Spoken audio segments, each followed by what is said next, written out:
Important update about YouTube playlists. Hey everyone. We've received many messages asking why our YouTube playlists aren't showing up. Do we create YouTube playlists? Yes, we absolutely do. So why can't you see them? Honestly, we're not sure. We've been in contact with YouTube support for several months now, but we still haven't received a clear answer or solution. After much discussion, our team has decided to take matters into our own hands. We believe the issue might be related to the number of playlists we've created on a single channel, possibly too many. Our solution? We're launching 2 additional YouTube channels, giving us a total of 3. This way, we can organize our audiobooks better and avoid the playlist visibility issue in the future.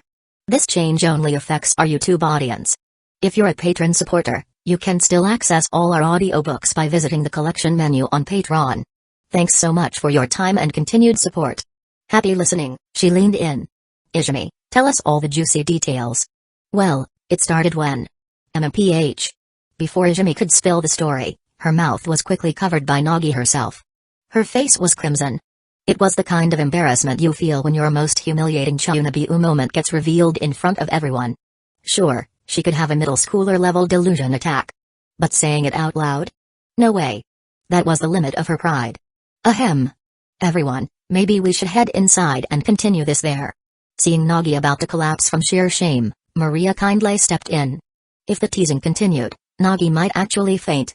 Maria's words helped break the tension and led everyone into the villa. As always, Maria served black tea for everyone. The trip was over. After returning from the cruise, what everyone needed now was to unwind. After setting down his teacup, Ren was the first to speak. Then I'll give a quick summary of this vacation. Kaguya and Ran have tested the limits of their abilities at this stage, but due to Hayasaka disrupting the dimensional space, our original plan for continued training had to be cancelled. So we didn't conduct deeper confirmation. Still, even if we didn't go further, most of the weekend's goals were achieved. In addition, the other members of the Occult Research Club have received the second round of diaries. So, beyond Ran, Kaguya, and Sanzanin, the new diary holders should also come forward and introduce themselves. The key is understanding each person's ability.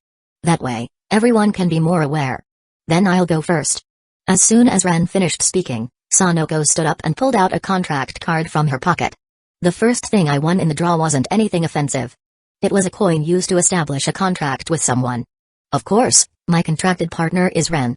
This card is proof of that bond, and it has a pretty unique ability. As long as I use this contract card's ability, I can meet with anyone I want. No appointment needed. That ability immediately drew everyone's attention. You can meet anyone at any time without an appointment? That's incredibly powerful. The key is that it works on anyone, which means nobody is exempt. Kaguya also reacted with surprise. If it were used in an assassination, you might not even need to get close. Hayasaka commented instinctively, only to be immediately glared at by Kaguya. Idiot. The point of this card isn't assassination. In terms of assassination, nothing beats your door fruit. This card's ability is for conversations. Sanoko's ability allows her to meet with anyone instantly, which means she has the chance to start conversations with anyone. That's far more valuable than an assassination skill. In fact, her ability has virtually no restrictions. No barrier can stop her from using it. This gives her immense leverage in negotiations.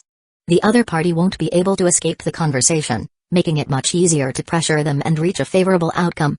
Chapter 216, Contract Card and 6 Styles. It's a very rare ability, and it's really useful, but there are some issues. Sanoko, does the person you're making an appointment with need to verify their identity? Or is there no need to confirm it at all? This question was key, causing Sanoko to pause just as she was about to answer. After a brief hesitation, she couldn't give a definite response. I'm not sure. But I think, since it's an appointment, there should at least be a clear direction, and confirming the other party's identity should be a necessary condition. And since it's an appointment, the ability should be post-activated. It should require a specific time, place, and person. Although Sanoko wasn't certain about the full extent of her contract card's ability, she followed Kaguya's logic and listed the 3 elements: time, place, and person. From common sense, these 3 elements are the basic conditions of an appointment. After all, if time, place, and identity are uncertain, how can it be called an appointment? The basic conditions of an appointment need to be clear, and it must be made in advance. That aligns perfectly with the rules of how appointments work. These should be the activation conditions for the ability. Kaguya nodded slightly. These limitations seemed very reasonable. Even though there are many restrictions, a lot of the conditions can be prepared in advance. As long as you plan ahead, you can basically meet anyone you want. Not necessarily. Just as Kaguya finished, Ren voiced a different opinion. Sanoko's ability is powerful, but like yours, it has a certain upper limit. If the target surpasses that limit, her ability won't work on them. So, once a person's strength exceeds a certain threshold, Sanoko's ability can no longer interfere with them. After Ren confirmed this point, Kaguya had no objections. She nodded slightly, then added, the three elements of an appointment and the limitation based on the target's strength. Well, the last condition Ren mentioned doesn't apply to us. At the very least, there's no one out there with abilities above ours. Ren nodded in agreement. In that case, the ability Sanoko obtained really is extremely rare. After evaluating Sanoko's contract card, a faint trace of resentment flickered in Kaguya's eyes. By now, she had also figured out the reason for that kiss. God knows, there's also a diary helping her in the background. Hayasaka, what about you? Kaguya believed that Hayasaka must have also obtained a diary. Standing behind Kaguya, Hayasaka stepped forward calmly. Miss Kaguya, I received a special physical skill called 6 styles. They are shave, moon step, tempest kick, finger gun, paper art, and iron body. The name 6 styles refers to these 6 distinct techniques. Shave boosts instantaneous burst speed. Moon step allows you to move freely in the air. Tempest kick lets you launch vacuum blades with a kick. Finger gun concentrates your entire body's strength into your fingers for a deadly strike. Paper art relaxes all body muscles, allowing you to freely manipulate your body to dodge attacks. Iron body instantly hardens your muscles, allowing you to resist bullets and blades. It was a thorough explanation. Everyone present quickly understood what the 6 styles were. Ren activated his spiritual vision and scanned Hayasaka's body. He immediately understood the problem and raised the most critical question, but you can't actually use them yet, right? Hayasaka, usually expressionless, revealed a hint of helplessness and nodded slightly. Yes. I've obtained the knowledge and usage principles of the 6 styles, but my physical fitness hasn't been enhanced. Even though I have the theoretical foundation, the 6 styles are techniques that go beyond the limits of normal humans. Without superhuman physical conditioning, I can't execute them properly. The 6 styles were indeed extremely powerful techniques. If Hayasaka could fully master them, she wouldn't just be someone who ate the door fruit. She'd be a true superhuman. The idea was promising, but she had the skills without the physical capacity to use them. Until her physical condition improved, the techniques remained unusable. Forcing it would definitely result in serious bodily damage. The power system you and Kaguya use requires much stronger physical foundations. Take Kaguya's ice fruit for example. In that story, the original user and another natural fruit user fought continuously for 3 days and nights before a victor emerged. If you and Kaguya can boost your physical strength, the 6 styles would be the perfect foundation to bring out even more of your devil fruit powers. Ren's explanation stunned the 2 girls. Then, as if recalling something, they both said the same thing in unison, seeking meat. Kaguya and Hayasaka both remembered the huge slab of meat Kaguya had initially acquired. During her punishment for betrayal, Hayasaka had butchered and packed the enormous chunk of meat, large enough to fill an entire room. Since then, Kaguya had completely forgotten about it, and Hayasaka only remembered storing it in the freezer. Never once thinking of taking it out to eat. You also got seeking meat, huh? Ren was slightly surprised. But what puzzled him more was, you still haven't eaten it, have you? The master and servant who had just spoken in perfect sync fell into silence.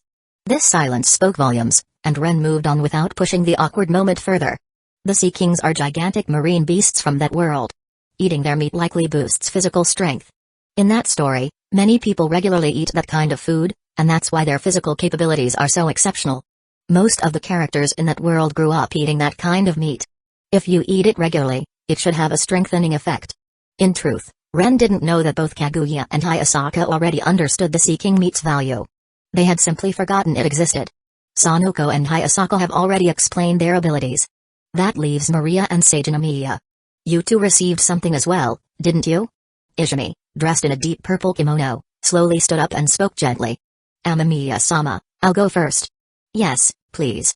Ren made a gesture of invitation and waited for her explanation. Chapter 217, Kikyo and the Fragment. I received the inheritance of a powerful shrine maiden from the Warring States period. Ren frowned. The inheritance of a powerful shrine maiden from the Warring States period. After thinking for a moment, Ren slowly raised his hand and asked, Sajinamiya, can I ask the name of that shrine maiden? Of course. Her name is Kikyo. Izumi nodded and gave the name directly. Kikyo. Warring States period. Powerful Shrine Maiden. If it's her, then it could only be that one. Ren immediately thought of the most powerful Shrine Maiden from that time. Kikyo. It really is her. Kikyo, the most powerful and capable Shrine Maiden during the monster-infested Warring States period. Her spiritual power could annihilate powerful demons instantly. Not only could she purify them, but she could also seal them with her immense spiritual energy. Her power has incredibly strong suppressive effects on monsters. Then, Ren brushed his index finger across the tip of his thumb and entered a state of spiritual vision. The density of the star spirit body had increased greatly, and her spiritual presence had grown several times compared to before. However, clinging to the surface of her spirit body was a broken soul fragment. Realizing this, Ren quickly stood up and squatted in front of Izumi. Sajinamiya, don't move. Obediently, Izumi stayed still. Ren raised his hand and placed it against her chest. An invisible fog swirled into a vortex, gradually separating the soul fragment entrenched in her spirit body from her own spirit. Before long, a faint blue fragment slowly separated from Izumi's chest. Izumi, who had spiritual power, witnessed the entire process. She had never imagined there would be a soul fragment hidden inside her. That's the legacy of the Shrine Maiden. After all, Kikyo was an immensely powerful spiritualist. Her soul wasn't easily broken. It's no surprise a fragment of it was carried along with the inheritance into your spirit. After separating the fragment, Ren used his authority as the Sefirah Castle's holder to fully seal it. The soul fragment began to crystallize and materialize. He pinched the crystallized fragment between his fingers. Izumi, your hand. Izumi immediately opened her hand, and Ren placed the crystallized soul fragment onto her palm. You've just received the power and inheritance, but you still haven't fully adapted. Once you're ready, I'll help you crush this soul fragment and let it serve as nourishment to further strengthen your soul. Until then, keep it safe. Izumi looked at the soul fragment in her hand. Without saying anything emotional, she simply wrapped it with talisman paper and tucked it into her kimono. She understood the value of that soul fragment. The fact that it accompanied the Shrine Maiden's inheritance explained everything. Reincarnation, rebirth, parasitism. Whatever the reason, the soul fragment was tainted with the Shrine Maiden's essence. No matter how slight, it would certainly influence her spirit and soul, and not necessarily in a good way. Though dangerous, this broken soul fragment was also the best kind of nourishment. If properly absorbed, it could accelerate spiritual growth dramatically. Especially a fragment belonging to such a powerful Shrine Maiden. Its effects would be even more significant. Thank you very much, Amamiya-sama. It's fine. But you need to be cautious going forward. Even with the diary's help, you must be careful with any inheritance that appears out of nowhere. No such thing comes without strings attached. Ren smiled, accepting Izumi's thanks. Honestly, he liked polite, sincere, and well-mannered girls like her. He didn't mind helping when it was within his ability. Everyone else needs to be careful too. Even if it's a diary reward, make sure the inheritance is clearly explained. If there's some hidden trap, it'll be a serious problem. Don't worry. So far, only Izumi ran into this kind of thing. Nagi rarely got the chance to tease Izumi, so she wasn't about to miss it. Sure enough, Izumi's expression darkened at Nagi's comment. Nagi. With a gloomy expression, Izumi slowly walked toward her. Oh, it's not a big deal. Didn't Amamiya already help you take care of it? Nagi pinched her sulking face, then turned to Ren and gave him a bright, appreciative smile. Ren returned a smile, nodded slightly, and went back to his seat.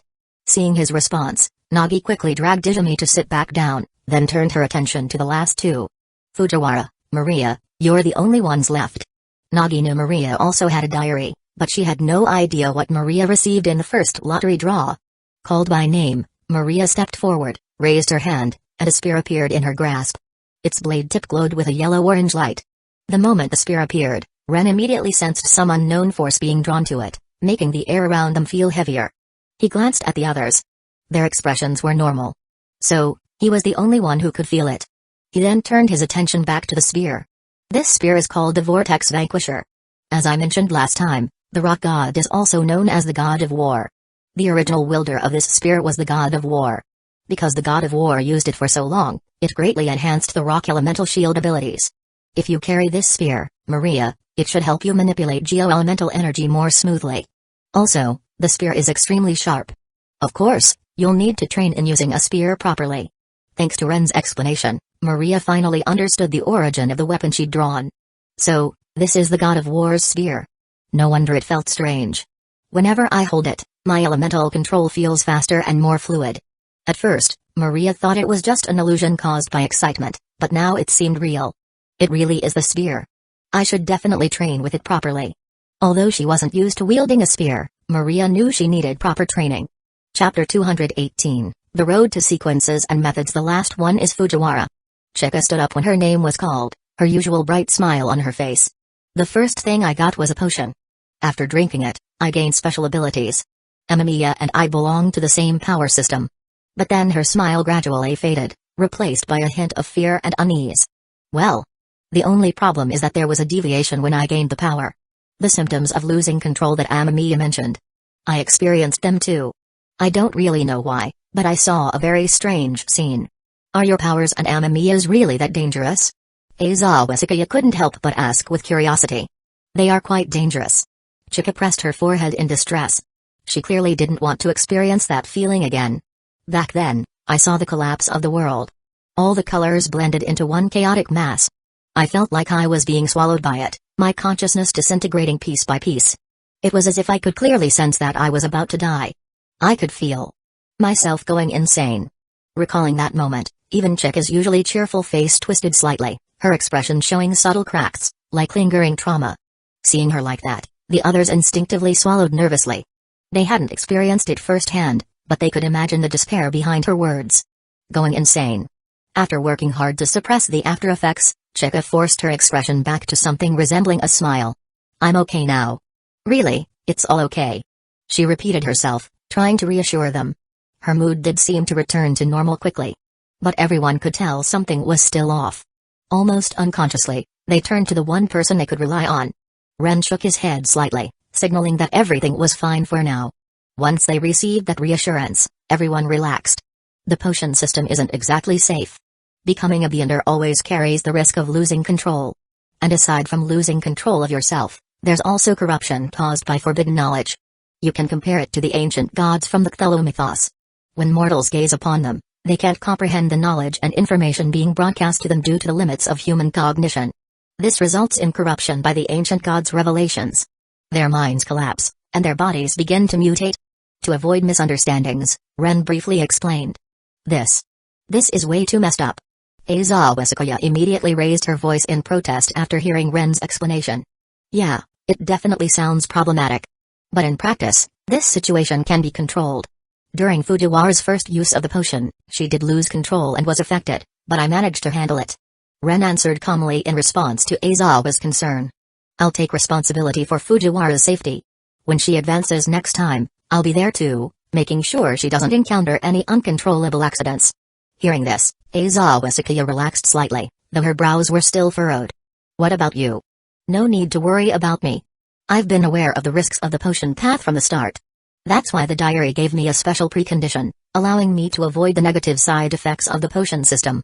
Ren patiently explained. That explanation gave Aizawa Sakaya some relief. She had always been good at reading others' emotions, probably because she had taken care of many younger siblings in the past. That's why she could so clearly see what Chika was hiding beneath her broken expression. Still, it was good that Ren didn't have any major problems. As long as he was stable, Chika would likely be safe too. But if something ever went wrong with Ren, they'd be powerless to stop it. Aizawa Sakaya still trusted Ren. He was reliable, didn't spout nonsense, and was very grounded. She believed he truly had the capability to handle things. After the short conversation with Sakaya and earning her trust, Ren shifted the topic back to Chika. Fujiwara took the lowest level sequence 9 potion. But even if it's just a low-level sequence, it already grants abilities far beyond those of ordinary people. The potion's name is Spectator. This path won't directly strengthen your body, but it maximizes your mental acuity and powers of observation. Just as the name implies, the Spectator specializes in watching and analyzing. For a spectator, your role is to observe the world around you at all times. Observe everyone's reactions, discern what they're truly feeling or trying to express. So this is something I want to remind you of, Fujiwara. You are just a spectator. You're not an actor.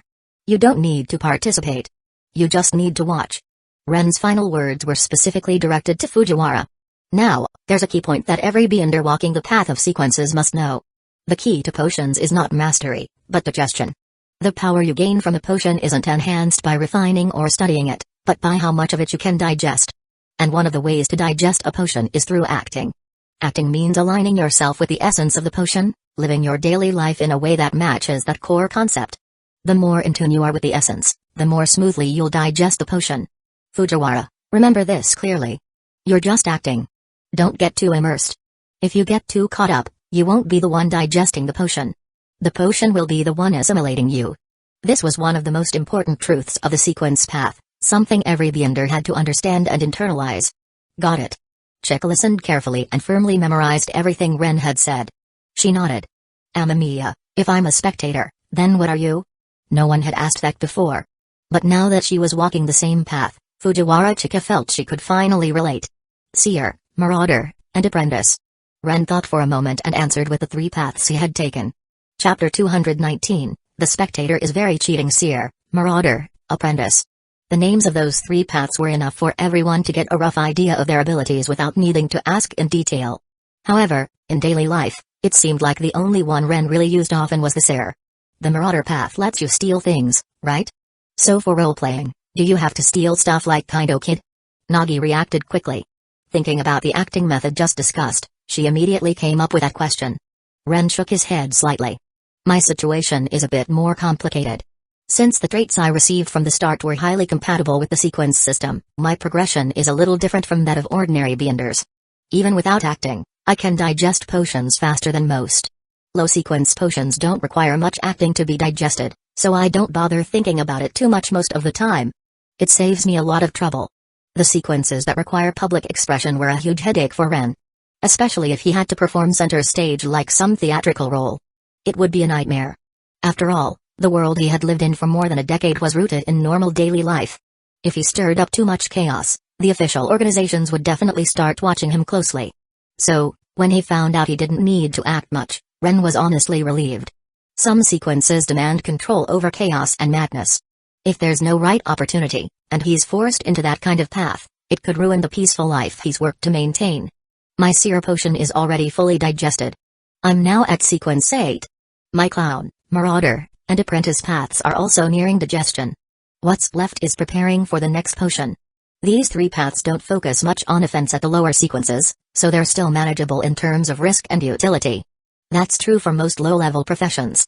Nagi nodded in understanding. Then there's the spectator path that Fujiwara took. At lower sequences, it's not particularly hard to act out, but like mine, it doesn't offer much in terms of combat capability. After explaining his situation, Ren turned the topic back to Chika. If Fujiwara had drawn the hunter potion yesterday, I definitely wouldn't have recommended she take it. Why? Nagi voiced the question everyone was thinking. Well, the hunter path has a serious drawback for girls. Of course, it's a strong path, and it offers excellent combat power even at the low sequences. But if a girl continues down the hunter path and reaches the higher sequences, her gender will change. She'll become male. Ren's words were like a stone thrown into still water, causing a massive ripple of shock in the group. From girl to boy? The potion can do that? Is there a potion that turns a guy into a girl too? Aizawa Sakaya couldn't help blurting out. There is. Aizawa Sakaya paused, her throat moving unconsciously. There's another path opposite to hunter. The demoness pathway. If a boy takes the assassin potion and reaches the mid-sequences, he'll change from male to female. And regardless of how plain the boy looks beforehand, once the transformation completes, he'll become an absolute knockout. The reason for that, I believe, is related to the subsequent class in the pathway. Pleasure. You can take that name literally. If you don't have a beautiful appearance, you probably won't meet the qualifications for that role. Aizawa Sakaya couldn't help but imagine it. The very idea of that kind of role-playing made her shudder. It was a little terrifying. That's seriously hard to picture. So, someone in the past had to use the acting method? Ren nodded slightly. I agree. It's pretty difficult to wrap your head around. But I can tell you a very disturbing fact. In that story, there was also a transmigrator. In his diary, he actually wrote, "The taste of a demoness isn't bad." What the hell? Aizawa Sakaya couldn't believe what she was hearing. Her mind instantly conjured the horrifying image of a man who turned into a woman and then got seduced by another man. Who later wrote in a diary that the demoness's taste was incredible. If that guy ever found out that the one he touched used to be just like him, he'd probably break. Ren nodded. Yeah. I don't know if he would mentally collapse. But just thinking about that kind of scenario is enough to completely kill any interest I might have had in girls from that sequence. Even if the demoness looks drop-dead gorgeous. There was just no way. It felt a little too disgusting. Yeah. Really disgusting. But aside from hunters and assassins, the other sequences won't cause something like that. After that brief detour, Ren brought the conversation back on track. Fujiwara's spectator path focuses on the mind and psychological levels. Right now, her observation skills allow her to see the truth behind people's actions. Once she reaches Sequence 8, those skills will be enhanced even further. She might even gain the ability to read minds. Also, since observation skills aren't supernatural powers in the strict sense, even if Ren nullifies magic, they can't be stopped. Chica, standing nearby, chimed in with a smug little yap pose, making a V with both hands and a mischievous grin on her face. Everyone else felt a chill run down their spines. Mind reading was not a comforting ability. Especially knowing that their true thoughts could be exposed just through behavioral cues, it made everyone feel uneasy. Relax. It's mind reading through observation. It's not completely accurate. There will be some margin of error. It won't expose your deepest secrets. At most, it just makes it harder to hide surface-level thoughts. Seeing everyone so freaked out, Ren could already guess what they were imagining, so he added a bit of explanation. You should all play more psychological games with Fujiwara. That'll help her develop her role. No way. Everyone instinctively rejected the idea. They already knew Chica cheated at games. Now that she was openly cheating with a mental edge, who in their right mind would play psychological games with her? That would be a total loss. Chapter 220, Girlfriend Getting out of the car. Ren looked at the residential complex in front of him. This marked the end of his weekend. He walked through the gates, entered the building he lived in, and took the elevator to his floor. He paused for a moment and listened carefully. She's not here? Ah, right. She went out to discuss setting up a studio. Ren recalled Yoko's plans and remembered where she had gone. Setting up a studio wasn't something that could be done on a whim. Yoko wouldn't be doing it alone. She needed to bring a few friends and collaborators. There were also countless preliminary steps to handle. Even if he asked Kaguya to help, he couldn't leave it all to her. Yoko would still need to do the groundwork herself. Ren arrived at his door. He didn't bother pulling out a key. Just reached out and touched the door. It opened on its own. The door pathway's extraordinary ability to unlock doors was one that should definitely be put to use often. He stepped inside. Having been away for 2 days, the atmosphere of the already quiet home had become even more subdued. Ren had long grown used to this. He changed into his indoor slippers and walked further into the room. First things first, turn on the air conditioning. As warm air began circulating, the chill in the room gradually faded. Ren took out his suitcase from Sefirah Castle, tossed the clothes for washing into the machine, then tidied up anything else that needed sorting. Once that was done, he sat down and opened his diary. On the last day of the weekend, my original training plan encountered some hiccups. The training period was cut short by half a day, so we missed the actual combat between Ran and Sanzanin, Sajinamiya, Maria, and Kaguya. I originally wanted Ran to surprise them using her unique strengths, but things didn't go as planned. A shame, really, Ren chuckled as he wrote the words a shame. Even though Ran missed the group combat, thanks to my boon, she managed to push herself to the limit of her current capabilities. In that sense, the weekend trip still went as planned. Based on my observations, Ran's physical ability is close to maxed out. Going forward, her muscle growth won't continue to skyrocket. Her body weight should stabilize around 75 kilograms, and it won't keep increasing indefinitely, so Ran doesn't have to worry about gaining more weight. The real question is whether she thinks she's gained weight. From what I can see with spiritual vision, her body hasn't changed all that much from when I first met her. All the fat she once had has turned into muscle, her thighs and arms have gained muscle mass. Her arms haven't thickened, but her thighs have become stronger. Still, it's not the kind of bulging muscle you'd see in a bodybuilder. Just a bit more fullness, her shoulders have broadened slightly, and her hips are a little fuller. That's inevitable, though. Her muscle mass and even her skeletal frame have increased slightly. These changes were bound to happen. I also have to mention her unique trait. That trait boosts her appetite and digestion, while also enhancing the strength of her muscles, leading to better endurance, speed, and explosive power. And it's not just more muscle. It's a full body upgrade. Her muscle distribution is very balanced. It's not heavy or clunky, but rather pink-toned muscle that provides both endurance and burst power. That's why her figure doesn't look all that different from before. Honestly, Ran's body now is healthy and athletic, the kind of physique you get through long-term physical training. Her muscle definition isn't sharp or obvious, but she's got an ideal figure. Even so, she still seems to worry about her weight. I don't know how to convince her to relax, to stop thinking it's a problem. Ren stopped writing and sighed. From his point of view, Ran's current figure was attractive. Plump, toned, and healthy. There was nothing fat about it. but she remained self-conscious about her weight. He would need to talk to her about it eventually, and hopefully she came to accept it. He resumed writing. There were other things gained on this trip. This was the first time in my life someone confessed to me. Unlike Sanoko's half-joking confession before, Kaguya was completely serious when she said she liked me. To someone like me, who doesn't understand emotions well, it was a big shock. But Kaguya saw that I didn't want to get deeply involved with anyone, so she made it easier for me when she left. Now, though, I can't leave anymore. After Kaguya confessed, Sanoko followed soon after. With her diary in hand, she came directly to my room and brought up the promise we made. To go out if she ever got a diary. Like Kaguya, Sanoko was completely serious, so I accepted Sanoko's request and fulfilled our original promise. I guess that means I officially started dating Sanoko. Even so, I honestly don't know what couples are supposed to do. We'll just take things one step at a time. After Sanoko left, Fujiwara came by. Thankfully, she only wanted to ask about the potion. I explained the basics to her, and she decided to drink it. I just didn't expect her to lose control to such an extreme degree. Damn it, Ren thought for a moment but didn't release the video from that incident. Some things probably weren't meant to be revisited, and a girl's feelings in situations like that should be respected. It took a while to stabilize Fujiwara, so I didn't catch the Hitamoto family situation in real time.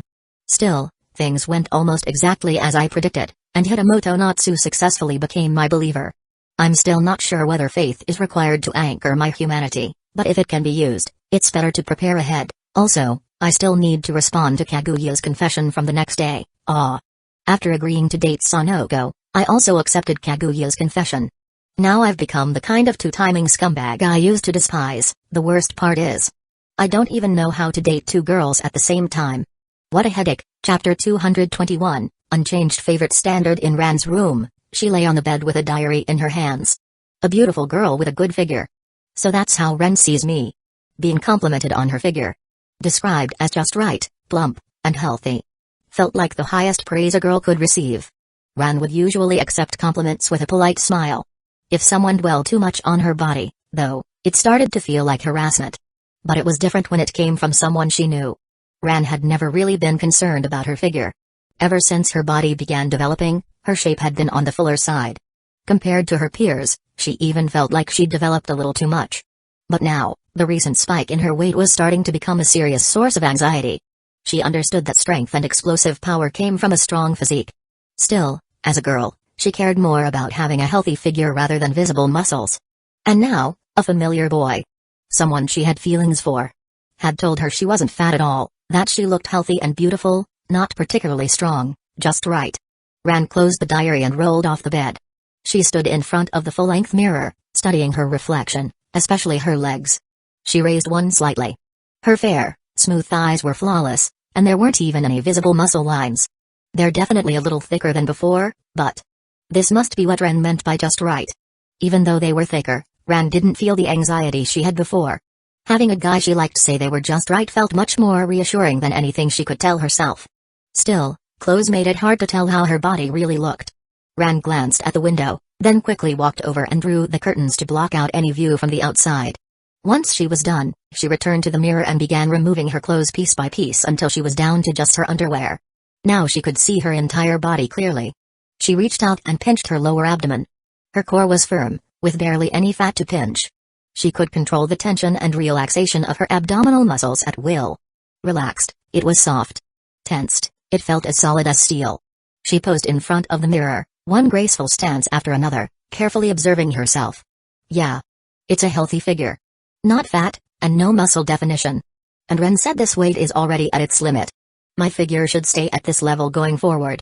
A beautiful girl with a good figure. Suddenly, as if hallucinating, she heard Ren's voice echoing in her mind. Looking at herself in the mirror, Ran's face turned red. She shyly tapped the floor with her toes. If Ren said so, then there's nothing to worry about. At that moment, Ran finally let go of her anxiety about her weight. Meanwhile, in the Suzuki family's screening room, the four members of the household were watching a video that Hayasaka had distributed. On screen, Kaguya appeared in her Ice Queen form, landing gracefully and freezing the ocean surface instantly. Not only Kaguya's abilities but also those of Nagi and Maria lit up the screen. It was mystery made manifest. The scenes looked like they were produced with top-tier special effects, but Shiro, Tomoko, and Ayako all knew better. The people in the footage truly possessed mysterious, extraordinary powers. The combat portion of the video ended quickly, and the lights in the screening room turned back on. For a moment, the entire room was silent. Completely beyond imagination. Shiro was stunned. At the same time, his expression revealed an intense desire. He'd always been fascinated by the mysterious.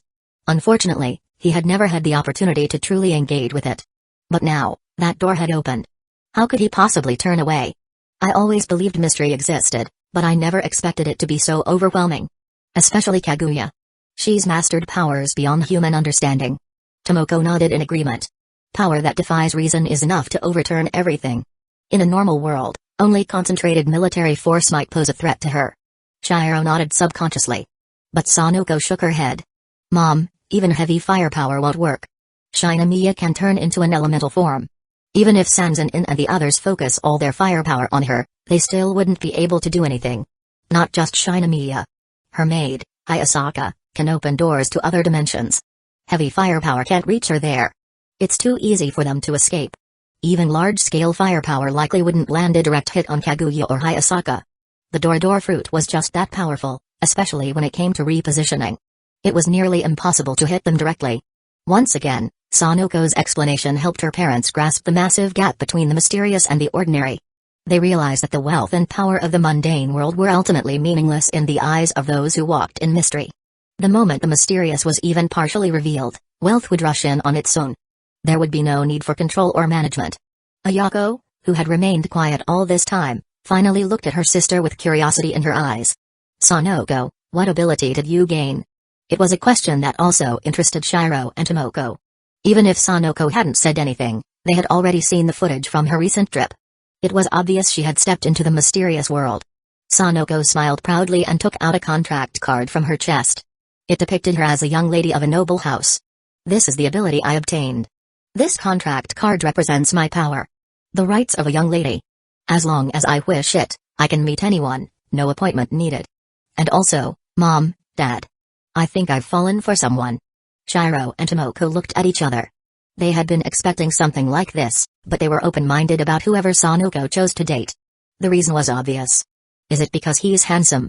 Tomoko asked, testing the waters. He's super handsome. Hearing her daughter's response, Tomoko couldn't help but cover her face with her hand. It seemed her daughter's taste hadn't changed at all. Chapter 222, Demigod, I'm back. With a cheerful smile, Chika pulled her suitcase behind her as she returned home. The house was unusually lively. Not only were her father, mother, older sister, and younger sister present, but also her grandfather, grandmother, uncle, and aunt. Nearly all the key members of the family were gathered. Chika's home. Her grandfather greeted her with a broad smile in response to her bright expression. How was it? How did you feel about this trip? It was great. Chika smiled and made a yeah gesture. I saw a lot of amazing things on this trip. But there were some accidents. When Kaguya was testing Hayasaka's resistance to pressure in another dimension, something went wrong. The dimension collapsed, and the iceberg created by Kaguya's ice fruit attack in that space ended up crashing into the island. It was really dangerous. It looked like 2/3 of the island ended up buried under that iceberg. Just listening to their granddaughter's description, both grandfathers could already picture how intense the experience had been. Another dimension collapsing, an iceberg crashing into the island. The two elderly men were left dumbfounded. They glanced at each other, seeing surprise and doubt reflected in each other's eyes. Are we outdated? The moment that thought crossed their minds, Chika quickly shook her head to deny it. No, Grandpa and Grandpa, you're not behind the times. It's just that Kaguya and the others were working really hard during training, and they're pushing their limits right now. So, loud and dramatic stuff like this is normal. It's just that since you haven't been exposed to this kind of thing, it makes sense that you're not used to it yet. Hearing their granddaughter say this, the two elders' shock began to settle down.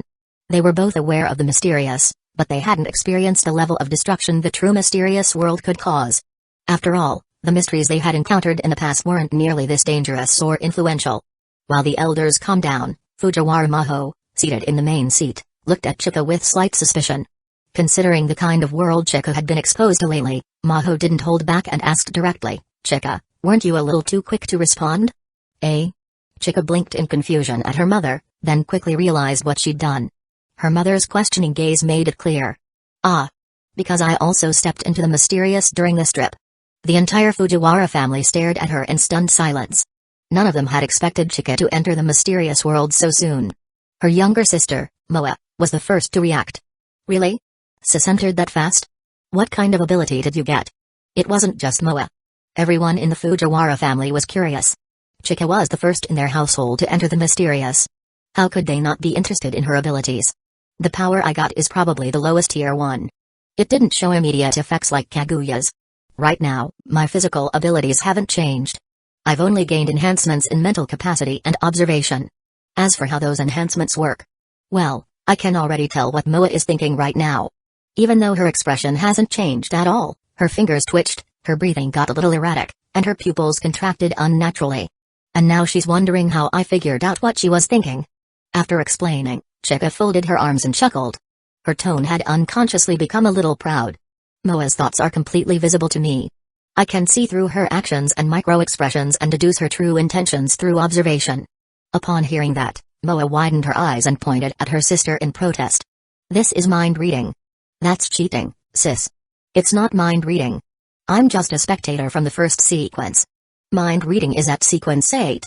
I'm just interpreting behavior and language to infer purpose. That's not actual mind reading. Hearing her sister's shameless rebuttal, Moa's cheeks puffed up in frustration. At that moment, she realized pranking her sister in the future was no longer possible. Her sister's ability completely countered any sort of trickery. She couldn't even play mind games anymore. She would just end up getting outmaneuvered and humiliated by her sister's newfound skills. Watching Moa's flustered face, Chika proudly crossed her arms and held her head high, clearly basking in her victory. Moa grew even more irritated seeing her sister's smug look. But even so, isn't Kaguya still stronger? Her comment hit Chika square inches the pride. Her triumphant expression froze on the spot. She glanced at Moa, then pulled out her phone and made a call. The call connected quickly. Chika turned on the speaker, and a male voice came through the other end. You already have something to talk to me about after getting home, Fujiwara? Sorry to bother you, Amamiya. I just got home. You called me as soon as you got back? What is it? Well, my sister Moa said my ability isn't as good as Kaguya's. Could you help me refute that? You're putting this out in public. Yep. I just reminded you, you're a spectator, not an actor. Spectators aren't supposed to interfere with events directly. If you're not careful, the spectator's potion won't digest properly. After the reminder, Ren paused for a moment, then sighed with a trace of helplessness in his voice. To satisfy both your and your sister's curiosity. Yes, Kaguya's abilities are indeed exceptional. If she continues to push her powers to the limit, she'll definitely reach the peak I expected. Demigod level. The moment the word God came out, the entire Fujiwara family froze. To them, that concept was completely beyond reach, and it shattered their previous understanding of power. Chapter 223, We are not inferior to you girls. The word God is not used lightly, but whenever it appears, it signifies something extraordinary. And the word demigod says a lot. Literally, it means halfway to godhood. The Fujiwara family listened quietly. This piece of information truly shocked them. Don't think that the powers Kaguya and the others obtained came easily. Rapid growth always comes at a cost. Every gift in this world has a price. If you enjoy fast success, you also have to accept the ceiling that comes with it. Demigod is the limit they've reached through that rapid growth. It doesn't mean they'll stay at the demigod level forever, but the energy and time required to go further after that are beyond imagination. There's no such thing as effortless power. Quick success mainly refers to increasing the upper limit to speed up the growth rate. Chika nodded slightly at Ren's explanation. Of course, under normal circumstances, even reaching demigod level is extremely difficult. Kaguya and the others qualify for that level only because their power system gives them a 20% chance. Without that, how could ordinary girls reach the realm of gods? Even if there's a hard limit, demigod is still a height most people could never even dream of. From Ren's perspective, it's a restriction. But to others, demigod is already the peak. Because without opportunity and luck, most people wouldn't even graze the edges of the mysterious world in a lifetime, let alone reach demigod. Chika couldn't help but ask, what about us? The path we're on is also called the way of God. The moment those words left his mouth, everyone in the Fujiwara family held their breath. There are 22 paths that can lead to godhood on the sequence road, each representing a true god. In other words, every path has the potential to reach godhood. But this road is extremely difficult and narrow. So, in comparison, our situation is similar to Kaguya's group. Their current power is greater than ours, but after reaching demigod, advancing further becomes several times, even dozens of times harder than it is for us. As for whether our powers are inferior to Kaguya and the others, all I can say is, each system has its strengths. Once we reach the middle sequence, our abilities start to bloom. From that point on, we are no weaker than anyone else. Sequence 9 spectators and Sequence 8 telepathists have limited means at first. But once you reach the middle sequence, like Sequence 7 psychiatrist, you gain access to many more abilities. You can induce mass panic, stir up someone's inner frenzy, rearrange someone's mind, manipulate thoughts with psychological suggestion, calm agitation, and even read minds through rituals and mental bodies. So Fujiwara, let me ask you, do you really think these abilities are weaker than Kaguya's? Chika took a deep breath. No. According to Ren, once you reach the middle sequence, the available methods multiply. Her current ability might seem more like support compared to Kaguya's direct combat power, but in reality, she might end up with more techniques than Kaguya. Kaguya's powers are straightforward, while Chika's allow her to influence things from behind the scenes through psychological manipulation. Something Kaguya can't do. So don't worry too much about your current lack of combat power. Focus on playing the spectator role well. If you stick to the role-playing method I mentioned before, you could be promoted to Sequence 8 within 1 to 2 months. If you perform better in your role, your promotion might come even sooner. After getting that explanation, Chika turned to her sister, who was still puffing her cheeks out. Well, I get it. Thanks for the help, Amamiya. It's fine. If your family is listening, make sure they understand. The sequence path is not easy to walk. I actually suspect your case might not be the standard. Mine might be the exception. Got it. Don't worry. After hanging up the call, Chika looked at her sister with a little pride. So, how about it, Moa? Did you hear that? I may not have many abilities now, but that doesn't mean my future growth will be any worse than Kaguya's. But once she'd said that, she looked a bit troubled. Do I really have to become a psychologist in the future? It feels kind of weird for a student like me to become one. Hearing her daughter's concern, Maho couldn't help but feel the worry was premature. You're still at the lowest level, and already thinking that far ahead?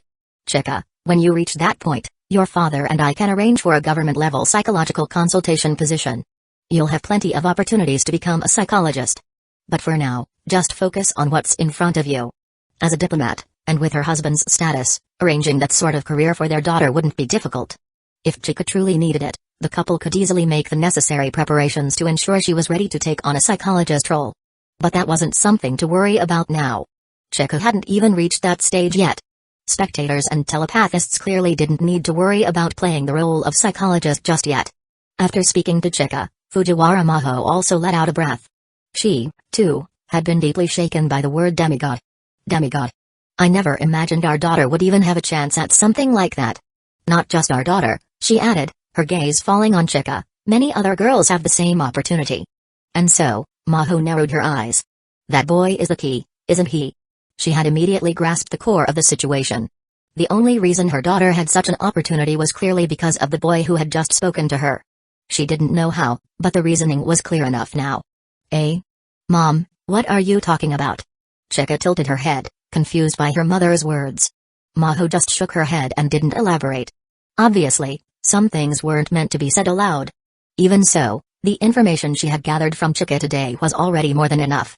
Chapter 224, Use your smart brain to think of a solution. All the students spent a sluggish Monday. After a 2-day weekend, being suddenly dragged back to school was a jarring experience. Everyone needed time to adjust. This cycle repeated almost every week. Even though they knew classes resumed on Monday, they still couldn't muster the energy when it mattered. Oh. School's finally over. Nagi, who had been listless all day, suddenly perked up. Nagi, you only become energetic after school, Izumi sighed. How should I put it? This school has a certain vibe. Everyone's in a gloomy mood from the start. It's obvious they had fun over the weekend, but then got yanked back to reality. I'm sure a lot of them were up all night too. As a professional night owl, Nagi was confident in her assessment.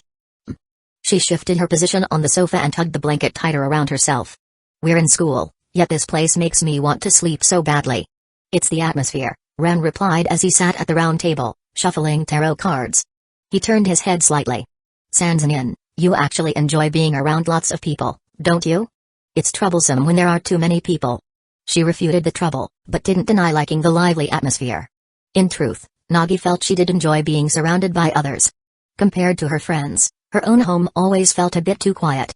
Ren glanced at her as she lay sideways on the sofa. Troublesome. Maybe that was true in the past. The sands in air hadn't been decided, and the family's enormous wealth was a ticking time bomb.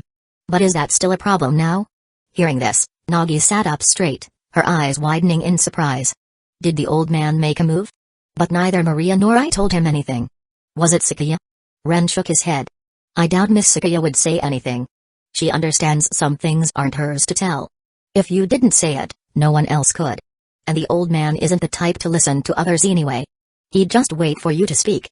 But he likely sensed her intent, so he changed strategies. Instead of letting you go, he directly appointed you as his successor. The moment that decision was made, your safety became guaranteed. Any continued attempts at assassination would be a direct provocation to the old man. Honestly, they'd probably just begin their move only to find a bounty already placed on their heads. This is the world of ordinary people. As long as money is involved, many problems can be solved. If a problem can't be solved, it's usually because not enough money has been spent. Even in the supernatural world, money still solves a lot of problems. Money plays a major role. It's not that extraordinary individuals don't need money. In fact, most of them lack it. It's just that people with real supernatural abilities are incredibly rare. Only a few among the ultra-wealthy truly understand that reality. The former Heron Palace might have been one such place. That's why someone like Nagi, with her grandfather's status, can live a relaxed daily life. Right now, you're definitely safe. Plus, with your elemental powers, common kidnappers are basically practice dummies. Even if they're armed, all you need to worry about is not killing them. Severing an arm or leg could still be ruled as self-defense. But wouldn't that expose me? Ren chuckled and pointed towards Sage Anamiya sitting nearby. Exposed how? Everyone knows Sage Anamiya is a shrine maiden. Isn't it reasonable that she gave you a charm or artifact for protection? Sure, I've got self-defense tools, but don't you think the moment I use that excuse, those assassins or kidnappers are as good as dead? Even if the court doesn't sentence them to death, some top officials would personally give the order just to protect Sage Anamiya's safety. Those officials understand Sage Anamiya's value.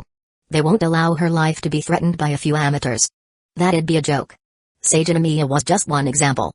Seeing that Nagi wasn't entirely convinced, Ren followed up. It's not just Sage Anamiya's influence. Your own influence is also a factor. Do you really think your grandfather would let someone endanger you? Especially once someone starts getting suspicious about your secret, he'd be the first to silence them. Thinking along those lines, Nagi had to admit. It sounded exactly like something her grandfather would do. Whether because of the Akiju family or her grandfather's authority, her secret wasn't likely to be exposed. And if it could be solved that easily, maybe she only needed to. Sanzanin. Startled, Nagi looked up. She saw a glowing index finger. Then it flicked her forehead, stinging slightly. Before she could react, a hand was already resting gently on her head. You're not supposed to be aware of all this yet. A 13-year-old shouldn't have to shoulder this kind of responsibility. Especially someone like you, who's still trembling in the dark. Those words completely disarmed Nagi. They were words of concern, delivered in a way that made her feel more overwhelmed than comforted. I know. She acknowledged softly. Nagi wasn't the type to reject other people's kindness. But I can't stay like this forever. Of course, she believed she needed to accept the responsibilities that came with her position. She was no longer just some rich heir. She had seen the darkest sides of human nature. Whether for her own safety or some other reason, when the time came, she wouldn't hesitate to act. When that time came, she didn't want to be scared. Ren didn't shut down the conversation. He just thought Sanzanin wasn't ready yet. Not that she never would be. It was just that the psychological burden would be too great right now. At the very least, wait until Fujiwara reaches sequence 7. Once that happens, even if you run into psychological issues, Fujiwara can help relieve the pressure. He set a clear boundary. No taking lives until Fujiwara reached sequence 7. Nagi considered it for a moment, then nodded lightly. And before that? Ren gently ruffled her soft hair. Use that smart brain of yours to figure out how to completely disable your enemies without killing them. Also, you'll need a way to conceal your wind abilities. What do you think about using a sword? Nagi instantly understood what he meant, and a grin spread across her face. That's actually a pretty good idea. Chapter 225, Return to Hikuokoth. Just after the dismissal of Titan High School, the time was 4:23 in the afternoon. Sitting inside her family's shuttle bus, Nagi's first words were, "Let's go to Hikuo." She knew Hikuo enforced an elite education system. School dismissal there wouldn't be this early, especially for a student council president who had club responsibilities. At the very least, it would still be an hour away. The bodyguard quickly started the car and drove toward Hikuo. "Nagi, are you planning to see the student council president?" "Yes." If I really want to learn Kendo, she's the best option. Back in our first year, she spent a lot of time helping me fix some bad habits. Now that I've decided to pursue it seriously, I don't think she'd refuse to help. When Kendo came up, the first person who came to Sanzan in Nagi's mind was Katsura Hinajaku. That woman who excelled both academically and athletically was also the one she had once admired and aspired to be like. But at some point in the past, she had realized that she wasn't Hinajaku. That realization pushed her into a slump, and she gave up. However, things had changed. Now, she needed to change. She also needed to master some kind of power to protect herself. So this time, Nagi was ready to face the student council president she had once looked up to. Of course, another reason is Amamiya's reminder. The second reason that pushed her to meet Katsura Hinajaku was Ren's message. The sword technique he mentioned at the end, the one used to block the wind, was actually telling me that I could focus my efforts in that area. It seems like when we first met and talked about the future events in the story, he said I would become independent in 3 years. That included swordsmanship. He told me from a perspective of knowing the future that I could train in sword techniques. Just like how I became independent 3 years later in the story. If that's the case, then there's no reason I shouldn't try. Hearing Nagi's words, Izumi was beaming with joy. If Nagi puts her effort into something like that, she definitely won't be cooped up at home anymore. That turned her a glare from Nagi. I don't stay home all day anymore.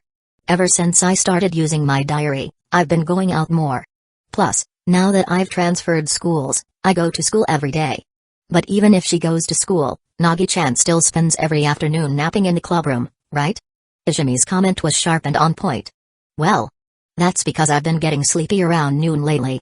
Nagi replied with a slightly guilty tone. Is it because you got your vision? You stay up late at home playing around, using up all your energy. That's why you end up too exhausted to last through the day. Izumi knew exactly why Nagi was so drained. She had been visiting Nagi's home frequently and saw how hard Nagi was pushing herself. Most of the time, she'd catch Nagi staying up too late, pushing herself with elemental power play until she couldn't hold out anymore and ended up sleeping in the clubroom till school ended. That wasn't good. Nagi, even if rapidly using elemental power can boost its flow, human stamina has its limits. You need to show some restraint. Of course, Nagi listened to Izumi's advice, but she also had a counterpoint. Wait a second. Amamiya also said that stimulating elemental power operation would improve physical strength. That's a kind of training too. That wasn't just made up. It was something Ren had actually said. Activating elemental power does enhance physical fitness, but it's not as quick as it was with Ren. It takes time for the physical body to adapt and grow stronger through elemental use. Nagi had indeed been running her elemental power more actively while playing, helping her body adjust better to the power. As a result, her physical condition had noticeably improved over the past month. With my willpower, I can't stick to long-term physical training. But if I can build up my strength while playing with elemental power, then that's the best method for someone like me who has weak willpower. True. That kind of training really suits you, Nagi. Even if Izumi felt that was a bit of a stretch logically, the results spoke for themselves. Improving her body through play with elemental power really was the reason Nagi was able to stick with it. Maria, who had been quietly listening nearby, thought it wasn't such a bad thing. Nagi was growing stronger while having fun. Just like she said, elemental power really was a good fit for her. As the conversation continued, the car gradually slowed down and stopped in front of their destination. Miss, we've arrived at the Hikuo. That was fast. As the bodyguard opened the door, Nagi stepped out of the vehicle. Although school had already ended at Chiton High, Hikuo Academy was still in session. Different grades had different schedules. Many students lived on campus and even had evening self-study sessions. It was safe to say that Hikuo pursued a kind of elite education completely different from Chiton. But that wasn't the reason Nagi returned to Hikuo today. Let's go. Nagi pulled Izumi along and walked straight into Hikuo Academy. The guard at the gate of Hikuo recognized almost all of the young ladies and masters of the school. More importantly, the guard station was equipped with a facial recognition system, so they could easily identify whether someone was inside or outside the school. As one of the top young ladies of Hikuo, Nagi was someone the guards couldn't possibly forget. Ms. Sanzanin. Yeah. Please open the gate for a moment. I need to talk to Hinajaku. Understood. Please wait a moment. Even though he knew that the young lady had transferred out of Hikuo, the guards still opened the gate for her. After all, the fact that she had transferred didn't mean she couldn't come back. As long as the young lady wished it, she could return to Hikuo any time. So the guard opened the gate without hesitation. Being a gatekeeper at Hikuo required good people skills. If you acted too rigidly, you would be sent to grow sweet potatoes soon enough. Chapter 226, Gatsura Hinajaku's fearful admiration. After entering Hikuo, Nagi led Izumi and Maria straight to the Kendo Club, located in a secluded corner of the campus. From a distance, the sound of bamboo swords clashing echoed out from the Kendo Club. Nagi opened the sliding door and stepped inside. A strong, sour stench hit her face, almost overwhelming her resolve to enter the Kendo Club. But remembering the reason she came to Hikuo, she forced herself to keep walking. There weren't many people in the club. Everyone wore heavy protective gear. Their heads and faces were covered by a clear, sturdy grill-style mask. Their chests were protected by thick armor, and even their throats had additional guards to cover vulnerable areas. Everyone was performing basic kendo training.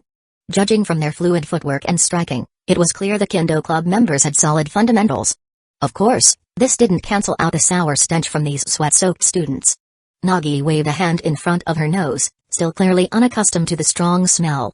Among the members clad in blue undergarments and black armor, one girl stood out. She didn't wear a helmet like the others and was off by herself, swinging her bamboo sword. Hinajaku. The girl with long pink hair turned instinctively upon hearing her name. When she saw who it was, surprise flashed through her yellow-green eyes. She even stopped mid-swing. Nagi-chan. Her gaze moved slightly, noticing not just Nagi-chan, but also Izumi and Maria nearby. Izumi and Ms. Maria too. After a brief greeting, Gatsura Hinajaku's eyes remained on Nagi. Nagi-chan, I was really surprised when I heard you transferred schools. I thought something had happened in your family, so I even had my sister look into it. But it turns out you and Izumi kept the news well hidden. Seems like this transfer was intentional. It had been a while since they last met. This woman's intuition was still as sharp as ever. Nagi couldn't help but grumble inwardly. So, why did you and Izumi come back today? Well, the reason's a bit special. Someone suggested I try learning kendo. I thought it made a lot of sense, and the first person who came to mind was you. Hinajaku looked at Nagi, clearly surprised. Nagi, who hated sports, actually came to her to learn kendo because of someone else's suggestion. I'm glad you thought of me first when kendo came up. But this time, you're not just going to be passionate for 3 minutes again, right? No problem. This time, Nagi's attitude was firm, her words full of confidence. I can definitely stick with it this time. Otherwise, I wouldn't have come back to find you. True enough. Hinajaku figured that if Nagi hadn't made up her mind, she wouldn't have returned to learn kendo after already transferring out. But could you get me a new set of protective gear? I really can't stand the smell of sweat. As she said this, Nagi waved the air in front of her nose with a disgusted expression. The thick, sour odor was way too much for her sensitive nose. Looking at Nagi's face full of disdain, Hinajaku's irritation flared. Still, considering that Nagi seemed more serious this time than ever before, Hinajaku didn't want to kill her motivation. Besides, they did have new gear available. Come with me. Hinajaku led Nagi to retrieve a new set of protective equipment. Honestly, the gear was still pretty heavy. Hinajaku was more worried about whether Nagi would even be able to move properly in it, given her historically poor stamina. But when she saw Nagi walk out steadily with a bamboo sword in hand while fully suited up, her concerns disappeared. She even cracked a light joke, a bit surprised. What a surprise. Did you go train somewhere after transferring? You used to struggle just walking with this stuff on. Removing her helmet, Nagi gave a mysterious smile. Yeah. I went to a place and trained using my favorite method. After twisting her body a bit, she found the protective gear barely affected her mobility. Nagi knew this was thanks to elemental power strengthening her body. The visible improvements had her pretty excited. She had never been able to stick with regular exercise. Partly because her willpower was weak, but also because traditional training took a long time to show results. That delay always wore her down mentally. Not seeing progress for too long killed her motivation. But now, things were different.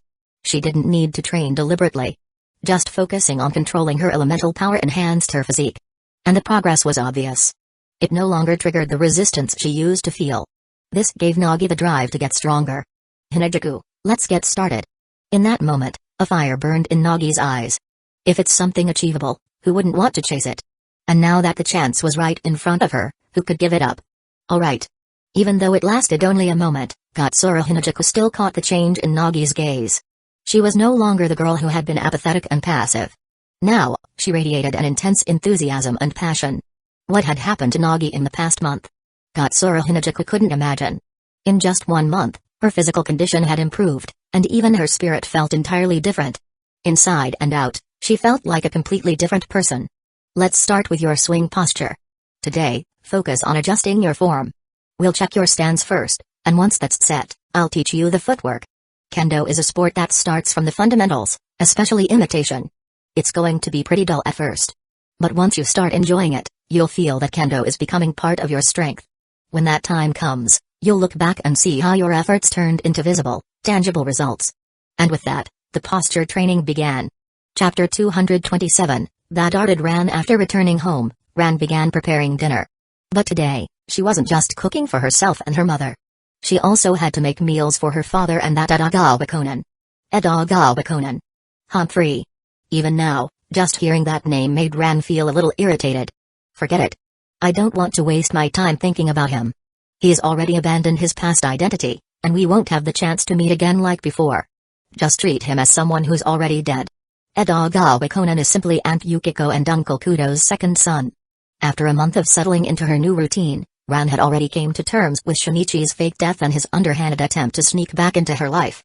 At the same time, she had let go of Kudo Shinichi, the childhood sweetheart she once loved. He abandoned his past identity to avoid being hunted by that organization. If that's the case, then she would respect his decision.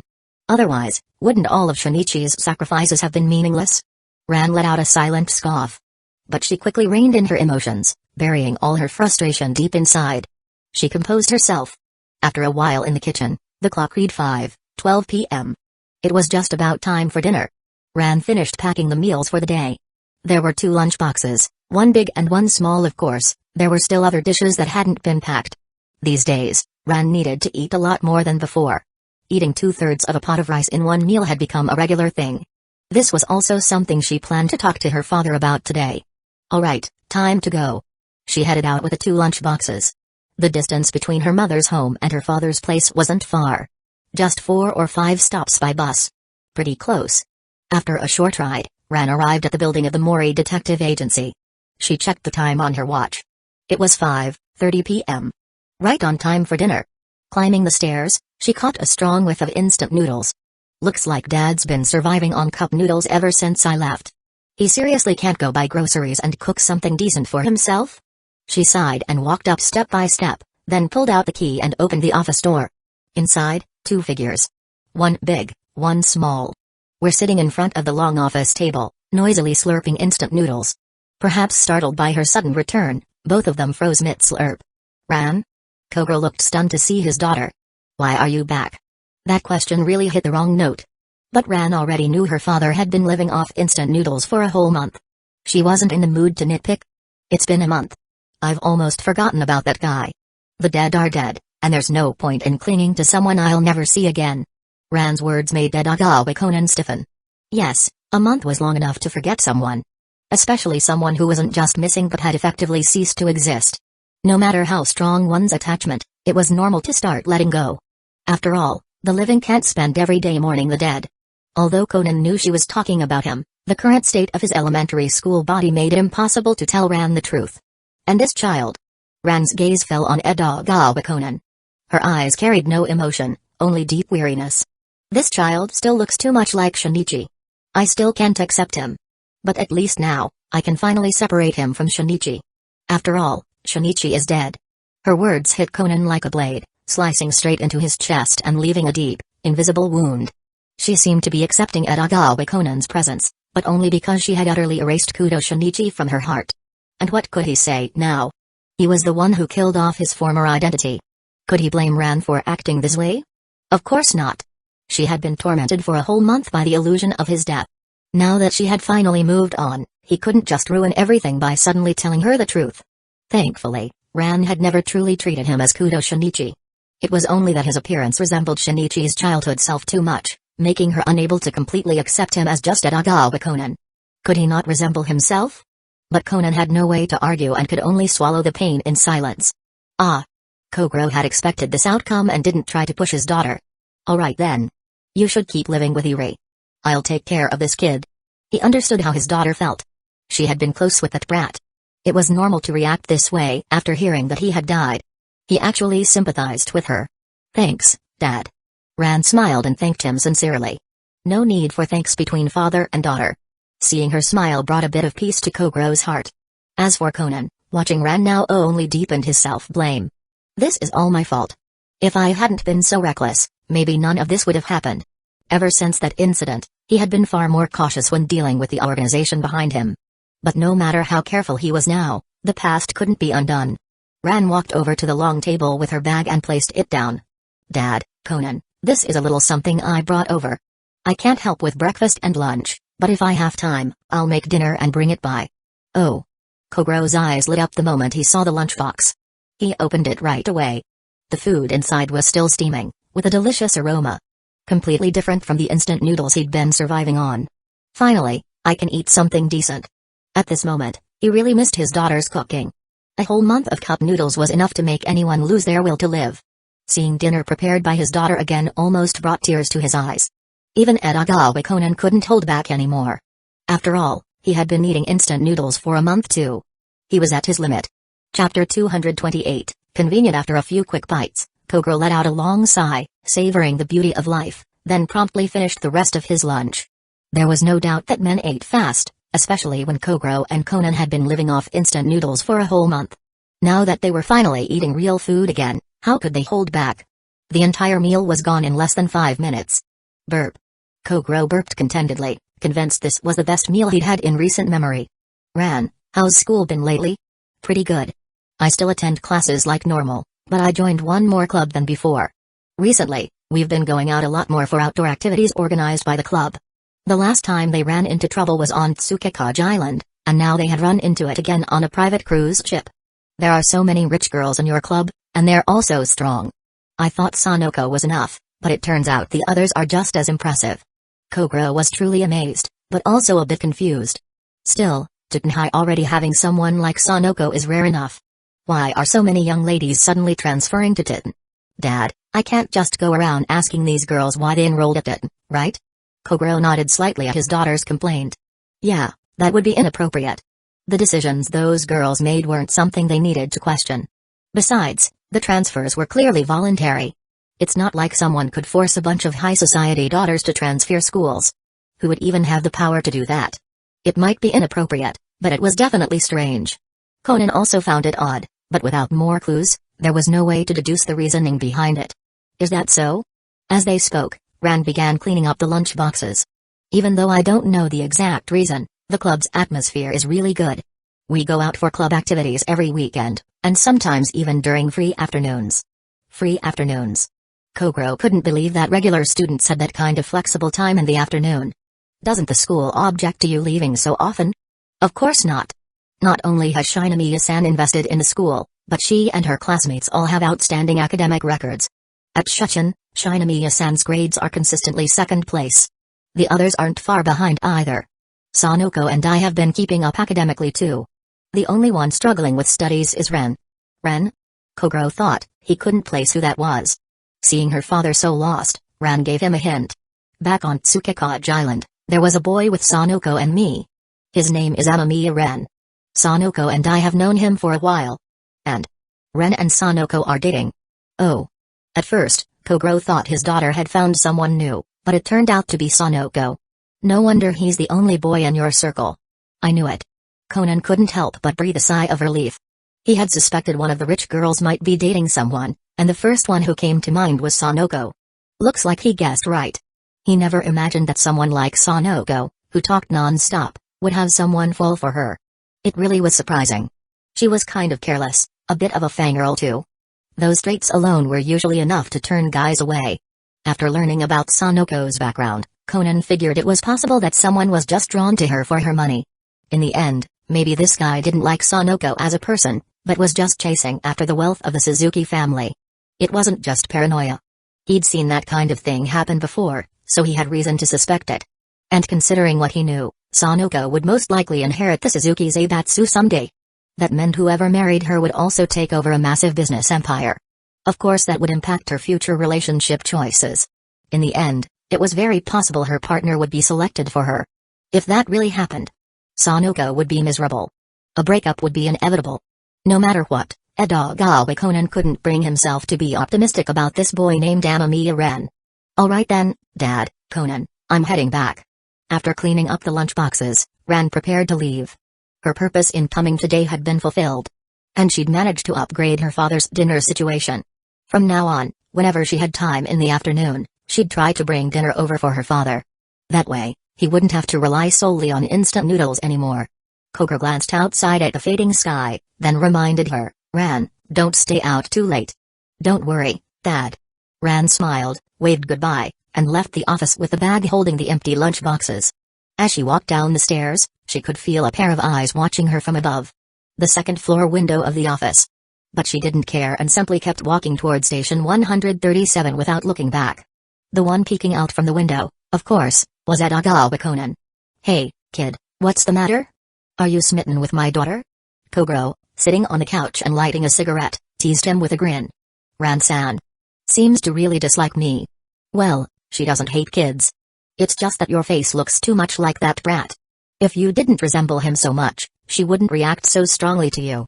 Kogoro understood that this was tough on the kid. Even if Conan was smarter than Shinichi ever was, he was still a child. Fragile and sensitive. These things could weigh heavily on him. A month probably wasn't enough time, but judging from how Ran treated you today, she's moved on. What happened with your brother really shook her up. But the dead are dead. The living have to keep moving forward. It's good that Ran can finally accept reality. Don't blame her for being cold to you, alright? Yeah. Listening to Kogoro's words, Conan could only nod and quietly endure the ache in his heart. Chapter 229, Bring him. After leaving the detective agency, Ran felt the gaze behind her finally fade away. So troublesome, she muttered. But it's fine now. The purpose of her visit this time was to improve her father's meals. But more importantly, it was to reduce Conan's suspicion toward Ren. Detectives are such a pain. Whenever something happens, they start speculating and end up making trouble for themselves. If Shinichi hadn't insisted on becoming a so-called detective, maybe he wouldn't have been attacked from behind that night. He wouldn't have had to throw away his identity just to avoid danger. Ran shook her head slightly. At this point, she had came to accept that Shinichi's personality probably wouldn't change. He had his own convictions and pursuits. If that part of him were lost, he wouldn't be Shinichi anymore. After a month of silence and a shift in her perspective, Ran's lingering affection for her childhood sweetheart had faded. In her heart, she had already accepted that Kudo Shinichi was dead. Now, there was only Adagawa Conan, the second son of Aunt Yukiko and Uncle Yusaku. Nothing more. Ran? Suddenly, a voice filled with a hint of recognition and uncertainty called out, making Ran instinctively turn toward it. A mature woman in a yellow-green dress with slightly wavy, long hair stood there, as if confirming Ran's identity. It really is you, Ran. Seeing Ran's reaction, the woman walked over with a handbag slung over her shoulder. Though still a bit unsure, she approached with familiarity. After all, being stopped suddenly on the street by someone who seemed to know you could be surprising. Hello, and you are? Oh my, have you forgotten me after all this time? Honestly. The last time we met was 5 years ago. 5 years ago. Ran stared carefully at the woman in front of her, trying to dig up memories from 5 years ago. Then, it clicked. Are you Aunt Yumi? Yumi Horikoshi, one of her father's college classmates and one of the main organizers of the class reunions held every 5 years. So you do remember. You've really changed a lot since then. 5 years ago you were still a little girl, and now you've grown into such a beautiful young lady. Yumi Horikoshi couldn't help but feel nostalgic. In the blink of an eye, the daughter of an old classmate had blossomed into a stunning beauty. Aunt Yumi, you haven't changed either. Just like 5 years ago. Ran felt a little shy from the compliment. Honestly, Aunt Yumi didn't look all that different from how she remembered, though the faint crow's feet near her eyes did show a bit of time's passage. Of course, she noticed, but she wasn't rude enough to mention it. Ran's emotional intelligence wasn't that low. Oh my, you're so sweet now. The words were pleasant, and Yumi Horikoshi was clearly pleased to hear them. Then, as if remembering something, she asked, Ran, are you coming to the class reunion with Mori this year? Huh? The reunion is already coming up? I just left Dad's place and he didn't mention anything. Aha, sounds like Mori didn't want to tell you. Yumi Horikoshi figured she'd guessed correctly. It wasn't surprising if Kogoro didn't want to bring his daughter along to the 5-year reunion. Ran glanced at her and smiled faintly. This year's reunion is happening this weekend. We picked a time when everyone's off so we could all get together. It's been a while, after all. It's going to be at the Benkei Onsen Hotel in Tochigi Prefecture. Ran, if you're interested, you should come. Bring your boyfriend too. I bet Mori will be shocked if you show up. Aunt Yumi. Still playing tricks at your age? Ran couldn't help but complain inwardly. But after thinking about it, her dad hadn't told her anything. It might be fun to show up and surprise him. And the timing was perfect, too. Right on the weekend. As for the mention of a boyfriend, Ran couldn't help but think of a certain someone, and her face instantly turned red. Oh my, you're blushing. Yumi Horikoshi noticed Ran's flushed cheeks and the youthful glow of someone in love. She immediately understood. This girl had someone she liked. Time really flies. She sighed again. The little girl from 5 years ago was now old enough to fall in love. And what about herself? There was a bitter taste in her mouth. But Yumi Horikoshi knew her own situation. If she hadn't pushed people away again and again, things wouldn't have turned out this way. This reunion might be the last. After that, they'd likely become strangers on their own paths. Looking at Ran's youthful face, Yumi Horikoshi gave a heartfelt reminder. Ran, if there's someone you like, don't hesitate. Go after him. If you hold back because of fear or doubts, you'll regret it later. Take it from someone who's been there. Ran could feel how serious Aunt Yumi was. Maybe that's why her face grew even hotter. Aunt Yumi. I'll think about it seriously. Yumi Horikoshi smiled in satisfaction. Emotions required both passion and courage. I won't say anything to Mori. If you decide to show up this weekend, surprise him good. Oh, and one more thing. There are a lot of onsen hotels in Tochigi. Some of them have open-air baths. Mixed bathing, too. Be careful when choosing where to stay. Her reminder was definitely necessary. And it made Ran's face burn even redder.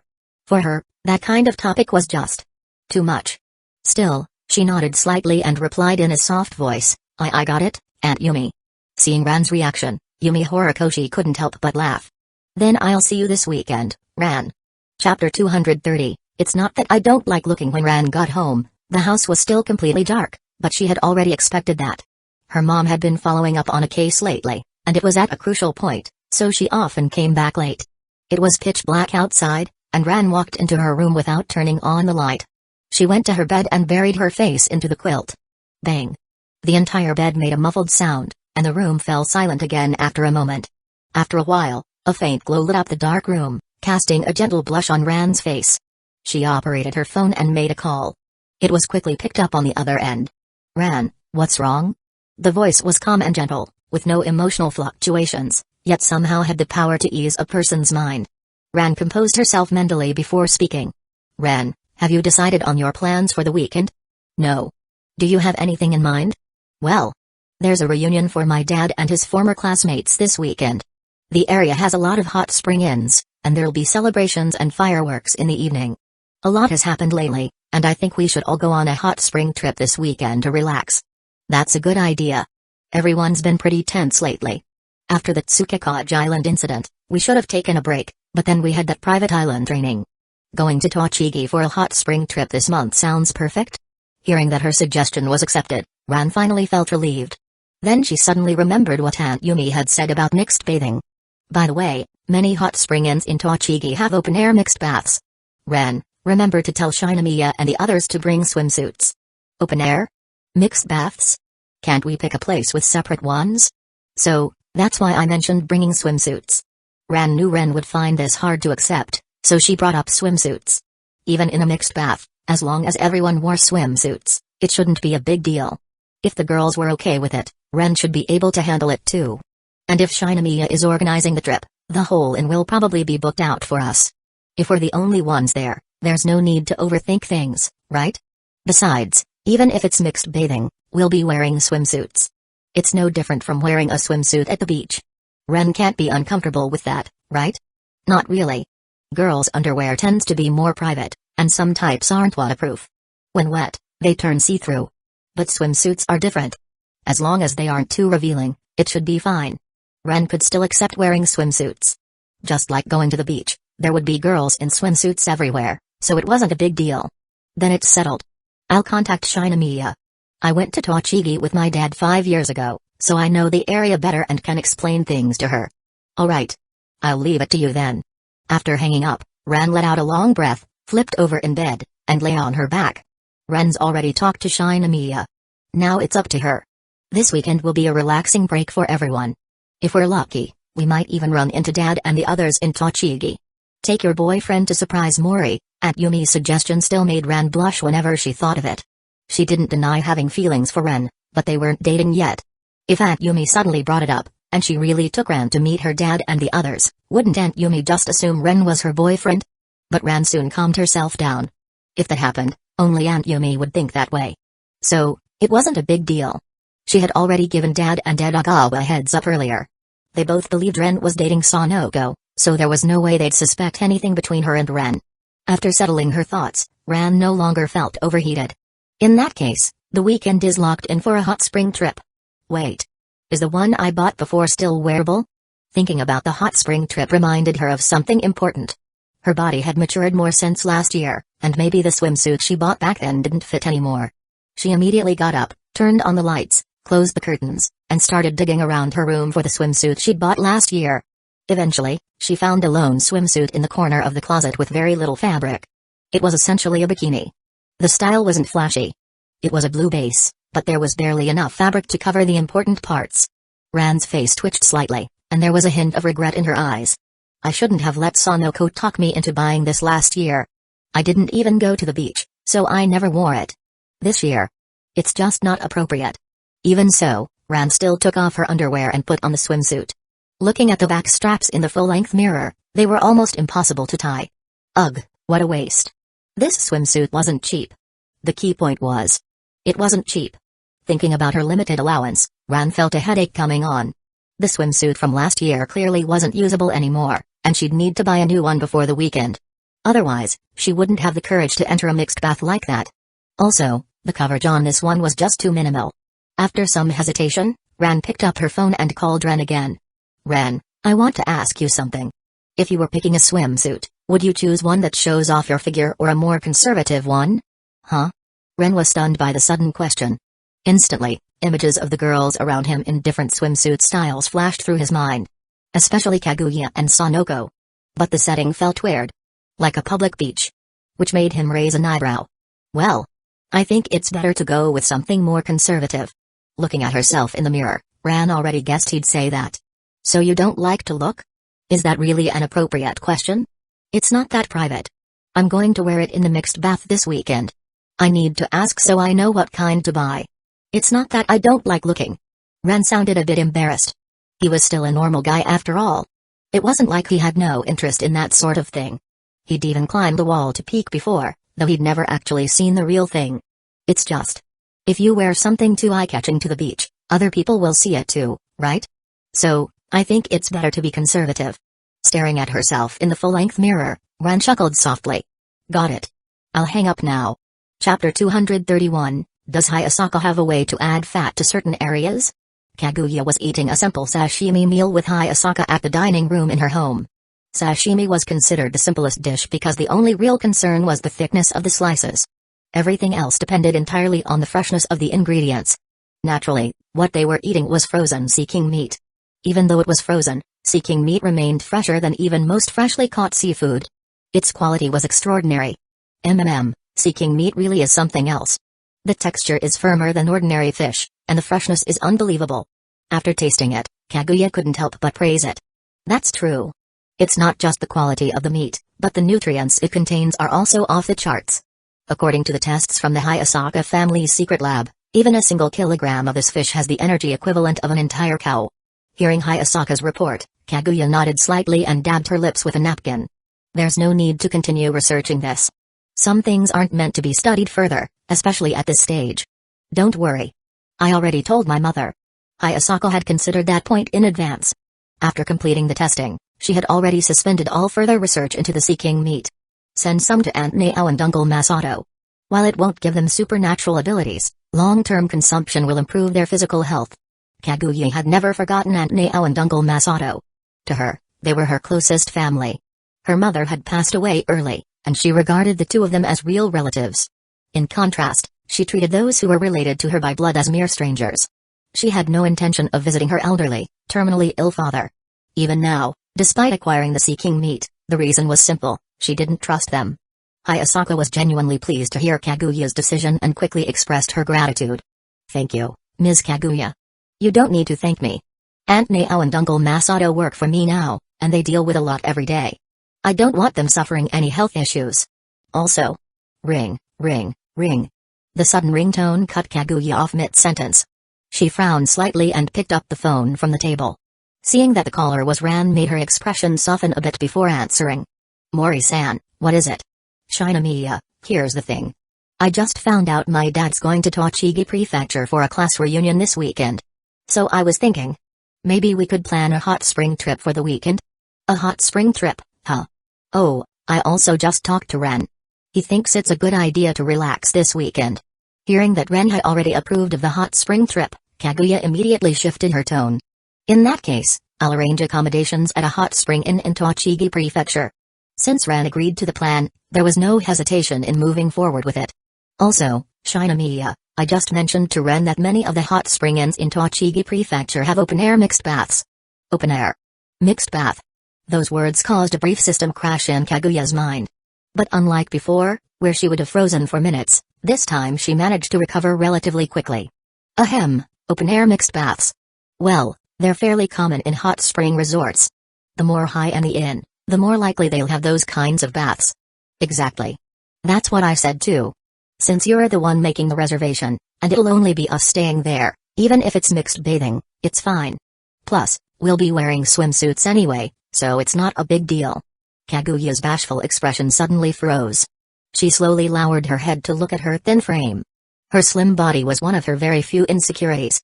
She was exceptional in both academics and athletics, but when it came to her figure, she didn't meet the usual standards of a typical girl. Swimsuits were the one thing she least wanted to wear, because there simply weren't any that flattered her body. Her proportions were technically perfect, with no extra fat anywhere. But at this moment, Kaguya despised her own body. She genuinely wished she had a bit more fat in the right places. Shinomiya-san, just so you know, Ren actually likes looking at swimsuits. Ran's voice from the other end of the line made Kaguya's body stiffen. That was the last thing she wanted to hear. But Ren didn't think it was appropriate to wear anything too revealing. He just suggested I go with a more conservative swimsuit. I don't think he realizes that at public beaches, most girls do wear more conservative styles. Only some girls deliberately dress more provocatively at public baths. I see.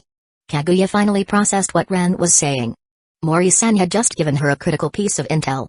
Wearing revealing clothing in public spaces isn't something a proper lady should do. A good girl should know the difference between public and private. Ren really hasn't interacted much with girls, has he? Anyway, I get the full picture now about a hot spring trip. I'll take care of the arrangements. Let's talk more at school, Mori-san. Alright, then. Good night, Shinomiya-san. Good night, Mori-san. After hanging up, Kaguya took a deep breath to calm her emotions. Then, she looked down at her slender frame again and let out a long sigh. Hayasaka, do you know how to quickly gain fat in certain places? Hayasaka coldly shattered Kaguya's fantasy with zero hesitation. Please don't entertain such unrealistic ideas, Kaguya-san. Also, since Amamiya-san has already chosen to date you, it means he doesn't care about your body type. Kaguya replied with a blank expression. No. I just don't like Ran's eyes wandering to other people. Chapter 232, Emergency Phone Call. No matter how hard you try, local fat cannot be accumulated in a short period of time unless scientific methods are used. Scientific methods aren't about natural accumulation, but rather artificial augmentation. In addition, since scientific methods aren't considered part of the natural approach, Kaguya Shinomiya had never classified them as acceptable options. After summing everything up, the final conclusion was, Miss Kaguya, please accept your shortcomings. Hayasaka was the one who gave her this cold dose of reality. That conclusion left Kaguya feeling incredibly frustrated. Why am I so much worse than that? So with all her nutrition concentrated in her chest, in her moment of humiliation, Kaguya immediately thought of her good friend, Fujiwara Chika. Unlike her own flatness, Chika was ridiculously well developed for a second-year high school student. Hayasaka gave it some thought before offering a plausible explanation. I believe one's body type has a lot to do with genetics. According to the data I personally gathered, your mother, Miss Shimizu Naotake, didn't have a particularly ideal figure either. Not particularly ideal. That's just sugarcoating it, Kaguya muttered, the first time she'd ever really complained about her late mother. Fujiwara's mother is also pretty flat, so how did her older sister and younger sister both end up so curvy? To that, Hayasaka offered the result of her analysis. Miss Kaguya, genetics come from both parents. The appearance genes for Miss Fujiwara and her sisters likely came from their mother, while their body type genes likely came from their father. That conclusion was hard for Kaguya to accept. She had actually met Fujiwara's father before. A typical politician, dressed in a stiff suit with gold-rimmed glasses, he looked like a doting and well-meaning dad. And based on Fujiwara's usual mutterings, he was quite strict with her. But who would have guessed that this man was the source of Fujiwara's overpowered body genetics? The gene responsible for such a body wasn't from the maternal line, but the paternal one. It was just absurd. Hayasaka had expected Kaguya's silence. She used the opportunity to try and redirect her towards something more practical. Miss Kaguya, instead of obsessing over physical development, maybe you should just focus on choosing the right swimsuit. Ugh. Headache. That was exactly the part that gave Kaguya the most grief. She couldn't decide now, so she gave up on thinking about it altogether. I'll think about the swimsuit tomorrow. For now, I'm going to sleep. Going to sleep. Judging from Kaguya's sulking tone, it was obvious she hadn't accepted it. But Hayasaka didn't have a better solution either. She could only bow slightly and quietly take her leave. Back in her room, Hayasaka changed into her pajamas as usual, adjusted her state of mind, and got ready for bed. She still had a lot of maid duties, but compared to the past, her mental burden had lessened significantly. Especially after the gap between her and Ms. Kaguya disappeared, and with no more need to fear the Shinomiya family's inner demons, she no longer even had to watch hydraulic press videos to relieve stress. Her bedtime was much earlier now. Even though her wake-up time hadn't changed, her physical condition remained solid. Ring ring ring. Just as she had tucked herself under the blanket, her phone suddenly rang, making her open her eyes reluctantly. She reached for her phone on the bedside table. Seeing Chika's name on a screen instantly cleared her head. She quickly picked up the call. Miss Fujiwara? Hayasaka. Do you have time? The tone was off. Alarm bells rang in Hayasaka's mind immediately. What happened? Well, I ran into a problem. I need to find Amamiya. I understand. I'll be there right away. Without hesitation, she opened the door. At the same time, in the Fujiwara household, inside Chika's room, she was curled up, hugging herself and trembling. At this moment, she didn't dare make any noise. That would only draw the attention of her parents, older sister, or younger sister. All she could do was shut the door and wait quietly. The next second, a light appeared in the dark room. A round doorway opened in space, and Hayasaka stepped through it into the darkness. Her night vision wasn't strong enough to see clearly, so she turned on her phone's flashlight and scanned the room. She quickly spotted Chika curled up in a corner. It seemed the after effects Ren mentioned were worse than expected. Hayasaka hurried over. She didn't shine the flashlight directly on Chika's face, but instead angled it to the side, casting a soft glow. Hayasaka could clearly see Chika's face was filled with fear. Her condition was extremely serious. Miss Fujiwara. Seeing Hayasaka arrive, the fear in Chika's eyes eased slightly. But she clung tightly to Hayasaka's pajamas with both hands. Hayasaka, I need to see Amamiya. I'll take you. Hayasaka didn't say anything else. She simply opened another space door and helped Chika through it. On the other side was Ren's home. The moment Chika saw Ren through the space door, she looked like someone dying of thirst spotting an oasis. She immediately burst into tears and leapt toward him. Amamiya. Ren had just stepped out of the shower, with a towel around his waist, planning to head to his room to change into pajamas and rest. But before he could even walk a few steps, the space door opened and Chika came rushing through, throwing herself into his arms. Looking down at her clinging to him, Ren understood. The after effects were still hitting her hard. He didn't resist. He gently stroked her hair and activated his soul-soothing ability to slowly calm her down. As Ren comforted her, Chika's emotions gradually stabilized. Maybe realizing how out of sorts she was, Chika lifted her head like a wounded puppy, her voice soft and pitiful. Amamiya. It's okay. This isn't your fault. What else could he say? Ren knew this wasn't something Chika could control. What she experienced had gone far beyond ordinary human cruelty. He gently patted her head, trying to ease the turmoil in her heart. Chapter 233, A week of symptoms. After stepping through the space gate, Hayasaka placed her hands on her lower abdomen and bent forward slightly. Good evening, Amamiya-san. Good evening, Hayasaka-san. Since Chika was holding on to him tightly and he couldn't move freely, Ren could only nod slightly in greeting. Sorry for troubling you with Fujiwara's situation. It's part of my job. No, I mean, you might not be able to go back tonight. Realizing Hayasaka had misunderstood him, Ren quickly gestured to Chika still clinging to him. Clearly, she wouldn't be returning home to rest tonight. This aftermath could last through the night. Looking at Chika still holding on to Ren, Hayasaka let out a long sigh. Amamiya, is the situation Fujiwara encountered really that serious? Yeah, it's quite serious. In that world, loss of control and corruption are practically irreversible. Fujiwara suffered psychological trauma after experiencing both. It's like facing the detonation of Little Boy and walking away with only a scratch. Ren gave an example that, while not entirely appropriate, perfectly captured Chika's current mental state. Hearing that, Hayasaka's face twitched. She had known Chika had gone through something terrible, but she hadn't expected Ren to use such an extreme analogy. What unsettled her more was that Ren's tone was serious. He wasn't joking. Looking at Chika now, Hayasaka could understand why her condition was so bad. Given something equivalent to a nuclear blast and escaping with only psychological trauma, it was practically a miracle. Fujiwara needs time to adjust. If she were a Sequence 7 telepathist, she could sort herself out. But she isn't there yet, so I have to help her stabilize emotionally. If I soothe her mental turbulence a few more times, she'll gradually gain the courage to face it herself. The psychological shadow will fade over time, rather than settle as trauma. But it takes time and patience. As he spoke, Ren gently stroked Fujiwara's soft hair. I originally thought she wouldn't have an episode so soon. But now it seems she's been experiencing similar symptoms every night recently. Things are better during the day, but at night, she needs someone to calm her before she can settle down. That was indeed troublesome. Hayasaka agreed. Chika's condition clearly required time and consistent care. And more importantly, it required Ren to provide comfort. Hayasaka-san, can I ask you for a favor? Please go ahead. I've noticed Chika's condition tends to flare up in the evenings. So, I'd like to ask you to bring her over to my place each night. That request genuinely caught Hayasaka off guard. However, given Chika's current state, she understood why Ren asked. Her condition was visibly poor, and only Ren's presence could help her stabilize. I'll bring her over after Miss Kaguya falls asleep. Just thinking about it made Hayasaka feel like Kaguya was being tricked. But it should be fine. Kaguya could accept Sanogo, so she likely wouldn't mind Chika. Besides, Chika was suffering from serious psychological trauma. If Kaguya knew that, she wouldn't object.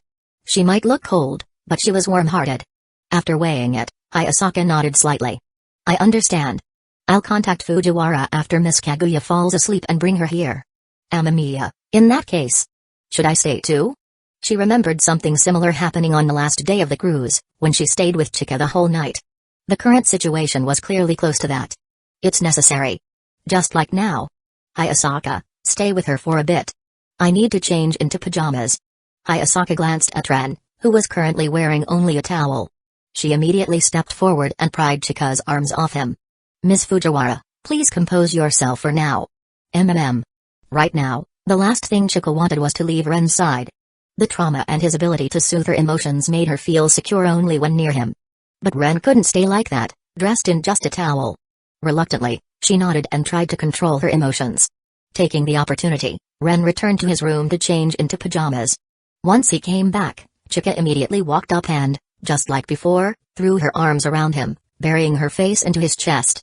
Ren held her gently, walking to the sofa step by step and sitting down with her still clinging to him. Watching all of this, Hayasaka couldn't help asking, Amamiya, is Miss Fujiwara becoming dependent on you because of the trauma? Ren nodded without hesitation. Yes. What she went through left a deep imprint. Fear stems from cognition.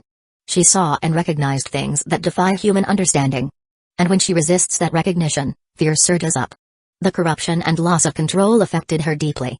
She witnessed too many scenes that shattered her perception of reality. Those memories hit her like mental shrapnel, triggering stress reactions whenever the pain resurfaces. This is actually quite normal. Anyone who experienced what she did would react similarly. But last night's episode wasn't even the worst. This coming week, her reactions will peak. After that, things should gradually settle down. A week? That's not long at all. Hayasaka nodded. If it was just a week, she could handle that much. Chapter 234, Hayasaka's position. The sun always rose early in the mornings of early spring. A ray of sunlight shone into the room, warm and gentle, causing Hayasaka, who was still asleep, to subconsciously open her eyes. Suddenly, the enlarged sleeping face in front of her startled her, and she nearly cried out. Fortunately, her professional ethics as a maid allowed her to suppress the reflex. It's Ren. Her hazy consciousness gradually cleared. Hayasaka began to sort through the current situation. Yesterday, she had brought Chika to Ren's home, helped ease her lingering psychological trauma, and, considering her condition, decided to stay to take care of her. But due to the severity of Chika's symptoms this time, Ren had to comfort her through her emotional breakdowns in order to help her fall asleep, which led to the two of them sleeping together. To prevent Chika from doing something out of line, Hayasaka had no choice but to stay as well and monitor her closely. That led to the current situation, where the three of them ended up sleeping in the same bed. She looked down at Chika, who was still nestled in Ren's arms. If she hadn't picked her up yesterday, she would have seriously suspected that this woman had planned the whole thing. Hayasaka couldn't help but grumble inwardly. She then looked up at Ren, who was still asleep. At the moment, he wasn't wearing his glasses, and his bangs were pushed away from his forehead. Only when his face wasn't obscured like this could she clearly see his features. Ren's face was really perfect for being a gigolo. At this moment, Hayasaka understood how sharp Sanoko's instincts were. She had set her sights on Ren solely based on his appearance, even without knowing about the diary, and made a deal to date him once she got it. If Kaguya could be as assertive as Sanoko, she might have already succeeded. Why else would she be getting crushed by Sanoko? Hayasaka actually understood Kaguya's restraint. After all, they had only known each other for about a month. Confessing and getting into a relationship after such a short time did seem a little rushed.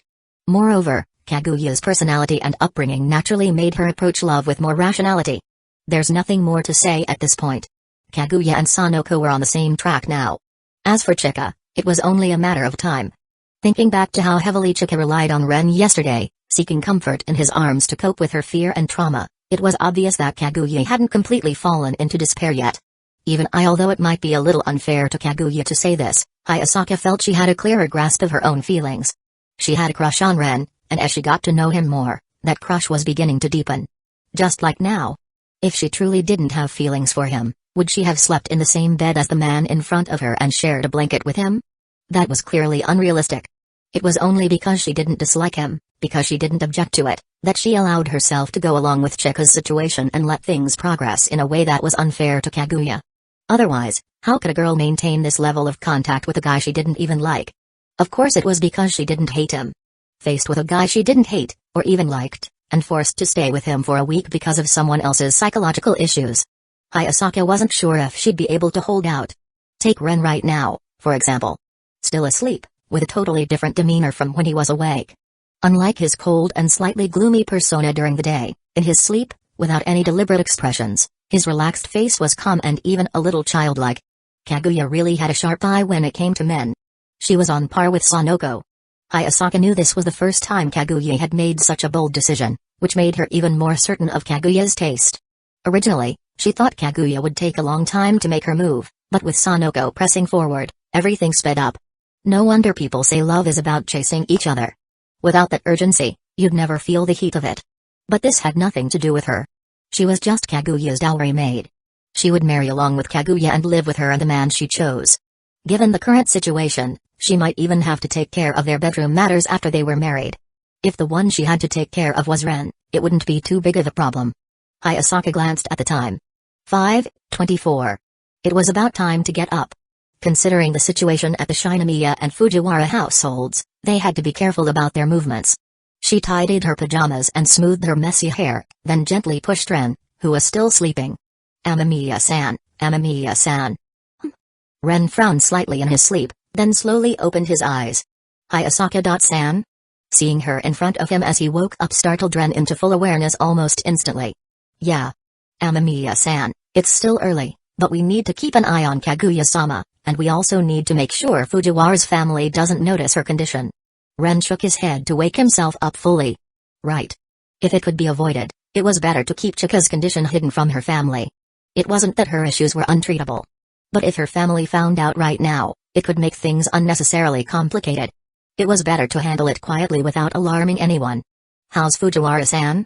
Ren looked down at Chika, who was still buried in his chest, and gently touched her with his fingers to enter his spiritual vision. She's in good condition. Her symptoms were severe yesterday, and she was struggling until really late last night. But that's not a bad thing. With spiritual counseling, her psychological issues can gradually be controlled. Tonight's episode will come later and won't last as long. Just like I predicted yesterday. It should take about a week. At that, Ren glanced at Hayasaka with a hint of apology. Sorry, Hayasaka-san. I'll be troubling you this week. Hayasaka naturally understood what kind of trouble he meant. She simply smiled and reassured him. Please don't worry, Amamiya-san. I can adjust my daily schedule accordingly. It won't affect my routine. Chapter 235, The Spectator Takes the Initiative. The soft, oversized bed made Chika feel completely at ease as she awoke with a contented stretch and opened her eyes. She immediately sat up in bed, her sleepy eyes scanning her surroundings. I'm back. Or did I never go there in the first place? Tilting her head, Chika pondered for a while, then suddenly lifted her pajamas and took a sniff. Yep, I went there after all. I can still smell Amamiya's shower gel on me. It wasn't anything fancy, just a cheap supermarket brand. But the scent of that slightly low-grade shower gel, mixed with Ren's natural body smell, somehow formed a fragrance that made her feel unconsciously at peace. As expected, I can only sleep soundly next to Amamiya. Her foggy memories gradually became clearer as Chika recalled everything from yesterday. Only part of her memories remained fuzzy, but she clearly remembered the guiding presence of Ren, the aura of the spectator leading her consciousness. And in those hazy memories, there was a particularly important detail. It had all been recorded in her mind. She had been clinging tightly to Ren, at least until she'd completely fallen asleep. Thinking about that, she couldn't help but feel a sudden longing.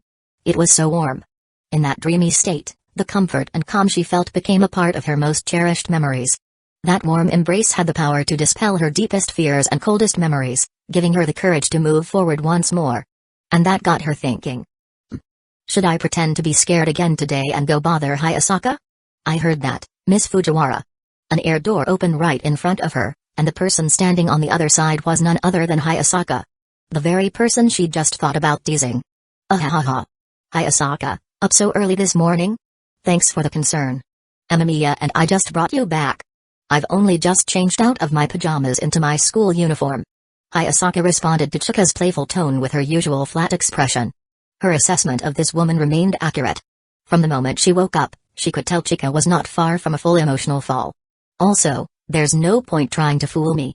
Amamiya has already identified your situation and confirmed that you'll likely experience similar episodes every night for a while. He estimates it will take about a week for you to adjust, so I'll come pick you up every day to take you to Amamiya's place. I understand your feelings for Amamiya are revolving, but I still hope you'll refrain from wearing overly revealing pajamas during your nights there. I don't have anything like that. Chika blushed furiously and protested. I'm just giving you a heads up. After all, Amamiya isn't a saint. He's a normal guy. If you keep tempting him like that, things might end up out of control. After being reminded, Chika's face turned even redder. She instantly understood what Hayasaka was implying. She often watched anime and read novels in secret, and she actually knew more about this stuff than Kaguya, who was raised sheltered. Though her family's education avoided gender-related topics, her natural curiosity was strong. As with most children, the more something was restricted, the more intrigued she became. Chika was the kind of girl who acted on her curiosity. So, she had learned about male-female relationships and the specifics of how they worked way too early. Judging by your reaction, you clearly know what I'm talking about. Under Hayasaka's expectant gaze, Chika had no comeback. Looking at the now visibly flustered Chika, Hayasaka deliberately sighed. If it were Miss Kaguya, I wouldn't need to worry like this. But you're more emotionally mature than her. To avoid any mishaps, I'll need to keep a close eye on you during your adjustment period. Chika immediately lowered her head, embarrassed. I'm sorry, Hayasaka. But after apologizing, she suddenly looked up, fixing Hayasaka with a sharp, knowing gaze. So, did you say all that on purpose? To make me think you're not involved in this? Hayasaka's expression twitched slightly, but she maintained her composure. Hee hee. As expected, that's what you were thinking. Chika laughed smugly. Her abilities as a spectator made it easy to read others' inner thoughts, especially through their expressions, actions, and subtle cues. Though Hayasaka kept a straight face, her words and body language told a different story. You're secretly happy, aren't you? You weren't actually annoyed about my situation. You're even hoping it drags out longer. Because that means you'll also have a reason to go to Amamiya's house. Hayasaka stiffened, gripping the hem of her skirt tightly. Hee hee. I got it right, didn't I? The grin on Chika's face widened. She looked like a cat who had just caught a sneaky little mouse by the tail. She pressed her hands against the bed, stepping barefoot onto the soft carpet as she slowly approached the well-dressed Hayasaka. Hayasaka quickly lowered her head, but that only encouraged Fujiwara Chika to move closer. I always knew Kaguya wasn't the only one who liked Amamiya. You too, Hayasaka. You were assigned to Kaguya by her brother, but once Amamiya liberated her, it was also a liberation for you. You've liked Amamiya since the very beginning. And just like with Kaguya, when she still didn't realize her own feelings, you were already aware of yours. Those words cornered Hayasaka completely. She looked at Chika with a trace of fear, her thoughts laid bare. Is this what you've been observing? Chika smirked and made a confident gesture as if putting on an invisible detective's hat.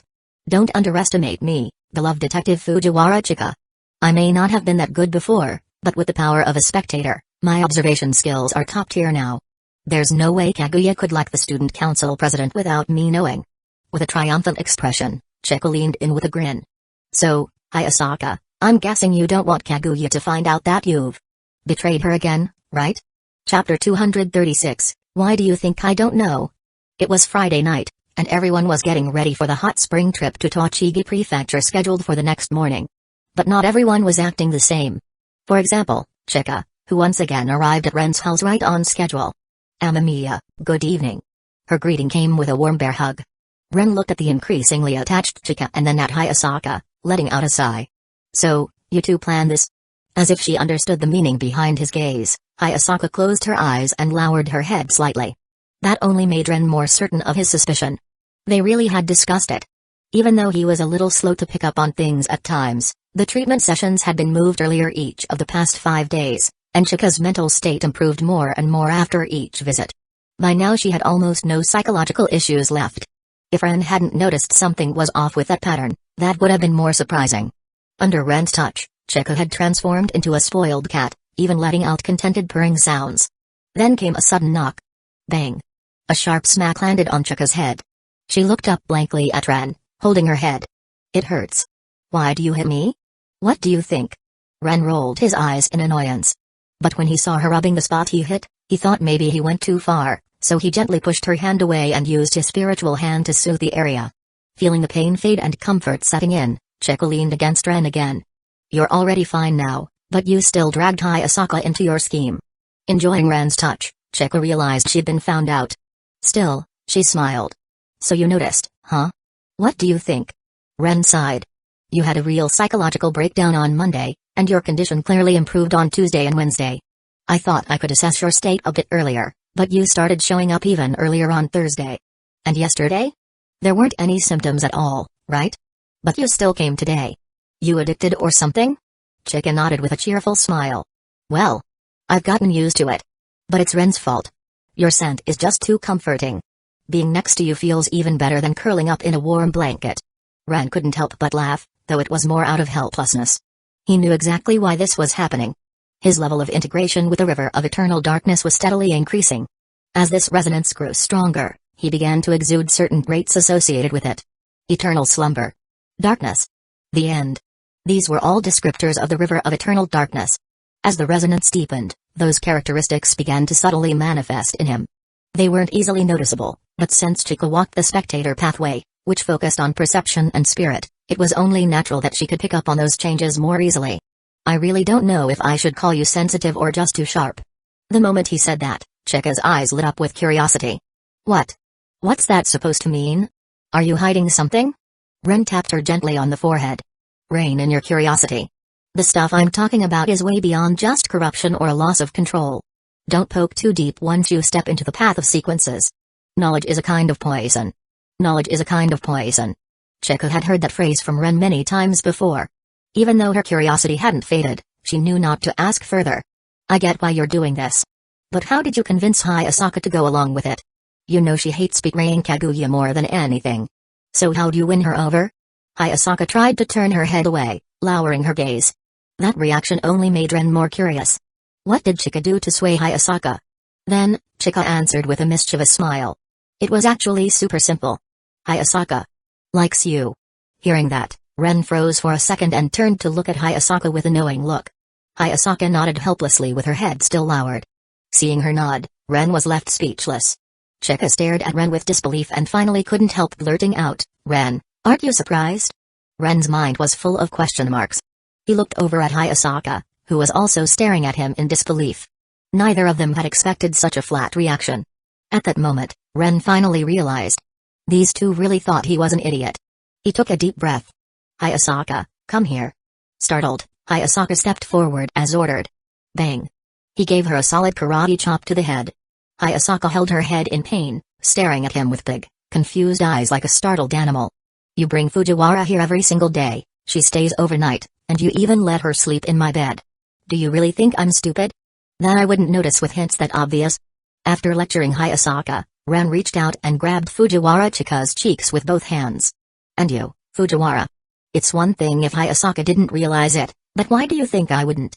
Amamiya, my face. Chika's voice came out muffled as she pointed to her pinched cheeks.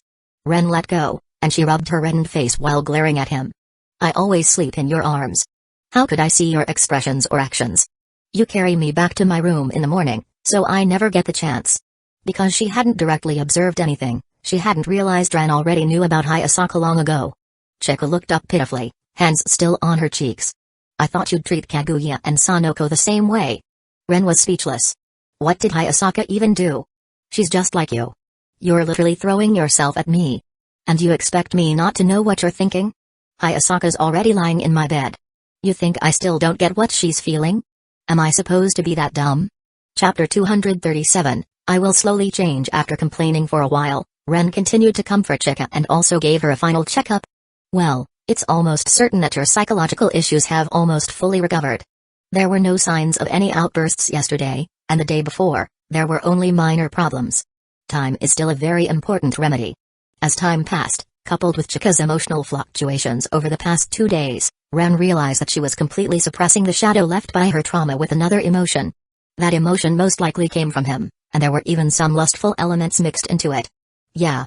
I've recovered. Hearing about her current condition, Chika's voice carried a tone of helplessness. If she had fully recovered, then she wouldn't have an excuse to ask Hayasaka to bring her over to spend the night at Ren's place like before. What a shame. Understanding the hidden meaning behind her words, Ren could only knock lightly on Chika's head. You really want that kind of psychological issue to stick with you for a long time? Corruption and loss of control. Do you know how much the extraordinary in that story fear corruption and losing control? They spend their entire lives avoiding the collapse of their own consciousness, piece by piece. And yet you're here complaining about recovering too quickly. Chika puffed up her cheeks and let out a cute cooing sound, then turned her head away in slight frustration. Ren shook his head slightly and turned his attention toward Hayasaka. Hayasaka, when you go back, explain to Kaguya what has happened these past 2 days. Kaguya isn't an unreasonable person. Well, she might get jealous. I already mentioned this when I spoke to her directly about this issue. But, Hayasaka, it's better if you're completely honest with Kaguya when you go back. Understood. Hayasaka took a deep breath. She knew she still needed to be upfront with Kaguya regarding Chika. After saying that, Ren looked at Hayasaka and slowly reached out his hand. Hayasaka paused slightly, her face turning a little pink, but she still quietly walked over to the bed and sat down on the side not occupied by Chika. Ren wrapped one arm around Hayasaka's waist and gently pulled her closer to him. Hayasaka, feeling such initiative from him for the first time, blushed even deeper, but she quietly leaned her head against Ren's arm. Sorry. It's always the girls who take the initiative. No. Hayasaka understood Ren's situation well, so she naturally knew why he didn't usually make the first move. I'm not good at dealing with girls. Honestly, it's because of the environment I grew up in during my previous life. I wasn't exactly a good person. At best, I was just an ordinary person. And because I was so ordinary, I couldn't take on many responsibilities. I barely ever thought about marriage. I wasn't even good at dating girls. I felt like there was no need. Chika, who had just been sulking, perked up when she heard Ren talking about his past. What do you mean you didn't even need to date girls? Recalling his previous life, Ren let out a sigh. Because I couldn't afford the conditions for marriage. Even if I dated someone, the relationship would eventually hit a dead end because I couldn't take the next step.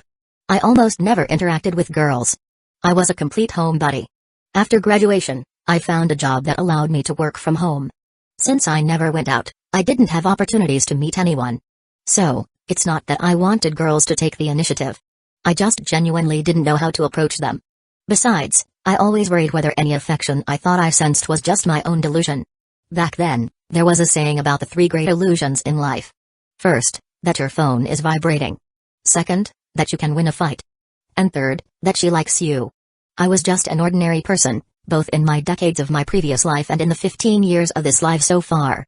I couldn't help but bring my old mindset with me. I often worried that my feelings were nothing more than wishful thinking. At this point, Ren gave a bitter smile. Maybe, to put it simply, I'm just a very timid person. I've always been a little cowardly when it comes to these kinds of things. Both Hayasaka and Chika, who had been listening quietly, could feel what he meant.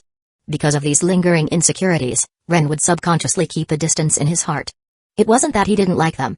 It was more that he was afraid of making the wrong assumption. Ren, your previous life is in the past. This life is different. You're not the same ordinary person you were back then. At the very least, you should try to live differently this time around. Hayasaka guided him softly. I know. But I spent 15 years in this life as an ordinary person before I became extraordinary. Sometimes, those habits of an ordinary mindset are hard to shake. If he had been born with unique abilities from the start, perhaps he wouldn't have been so timid. Maybe he would have built up the confidence that comes from standing out, and wouldn't have developed this inferiority complex.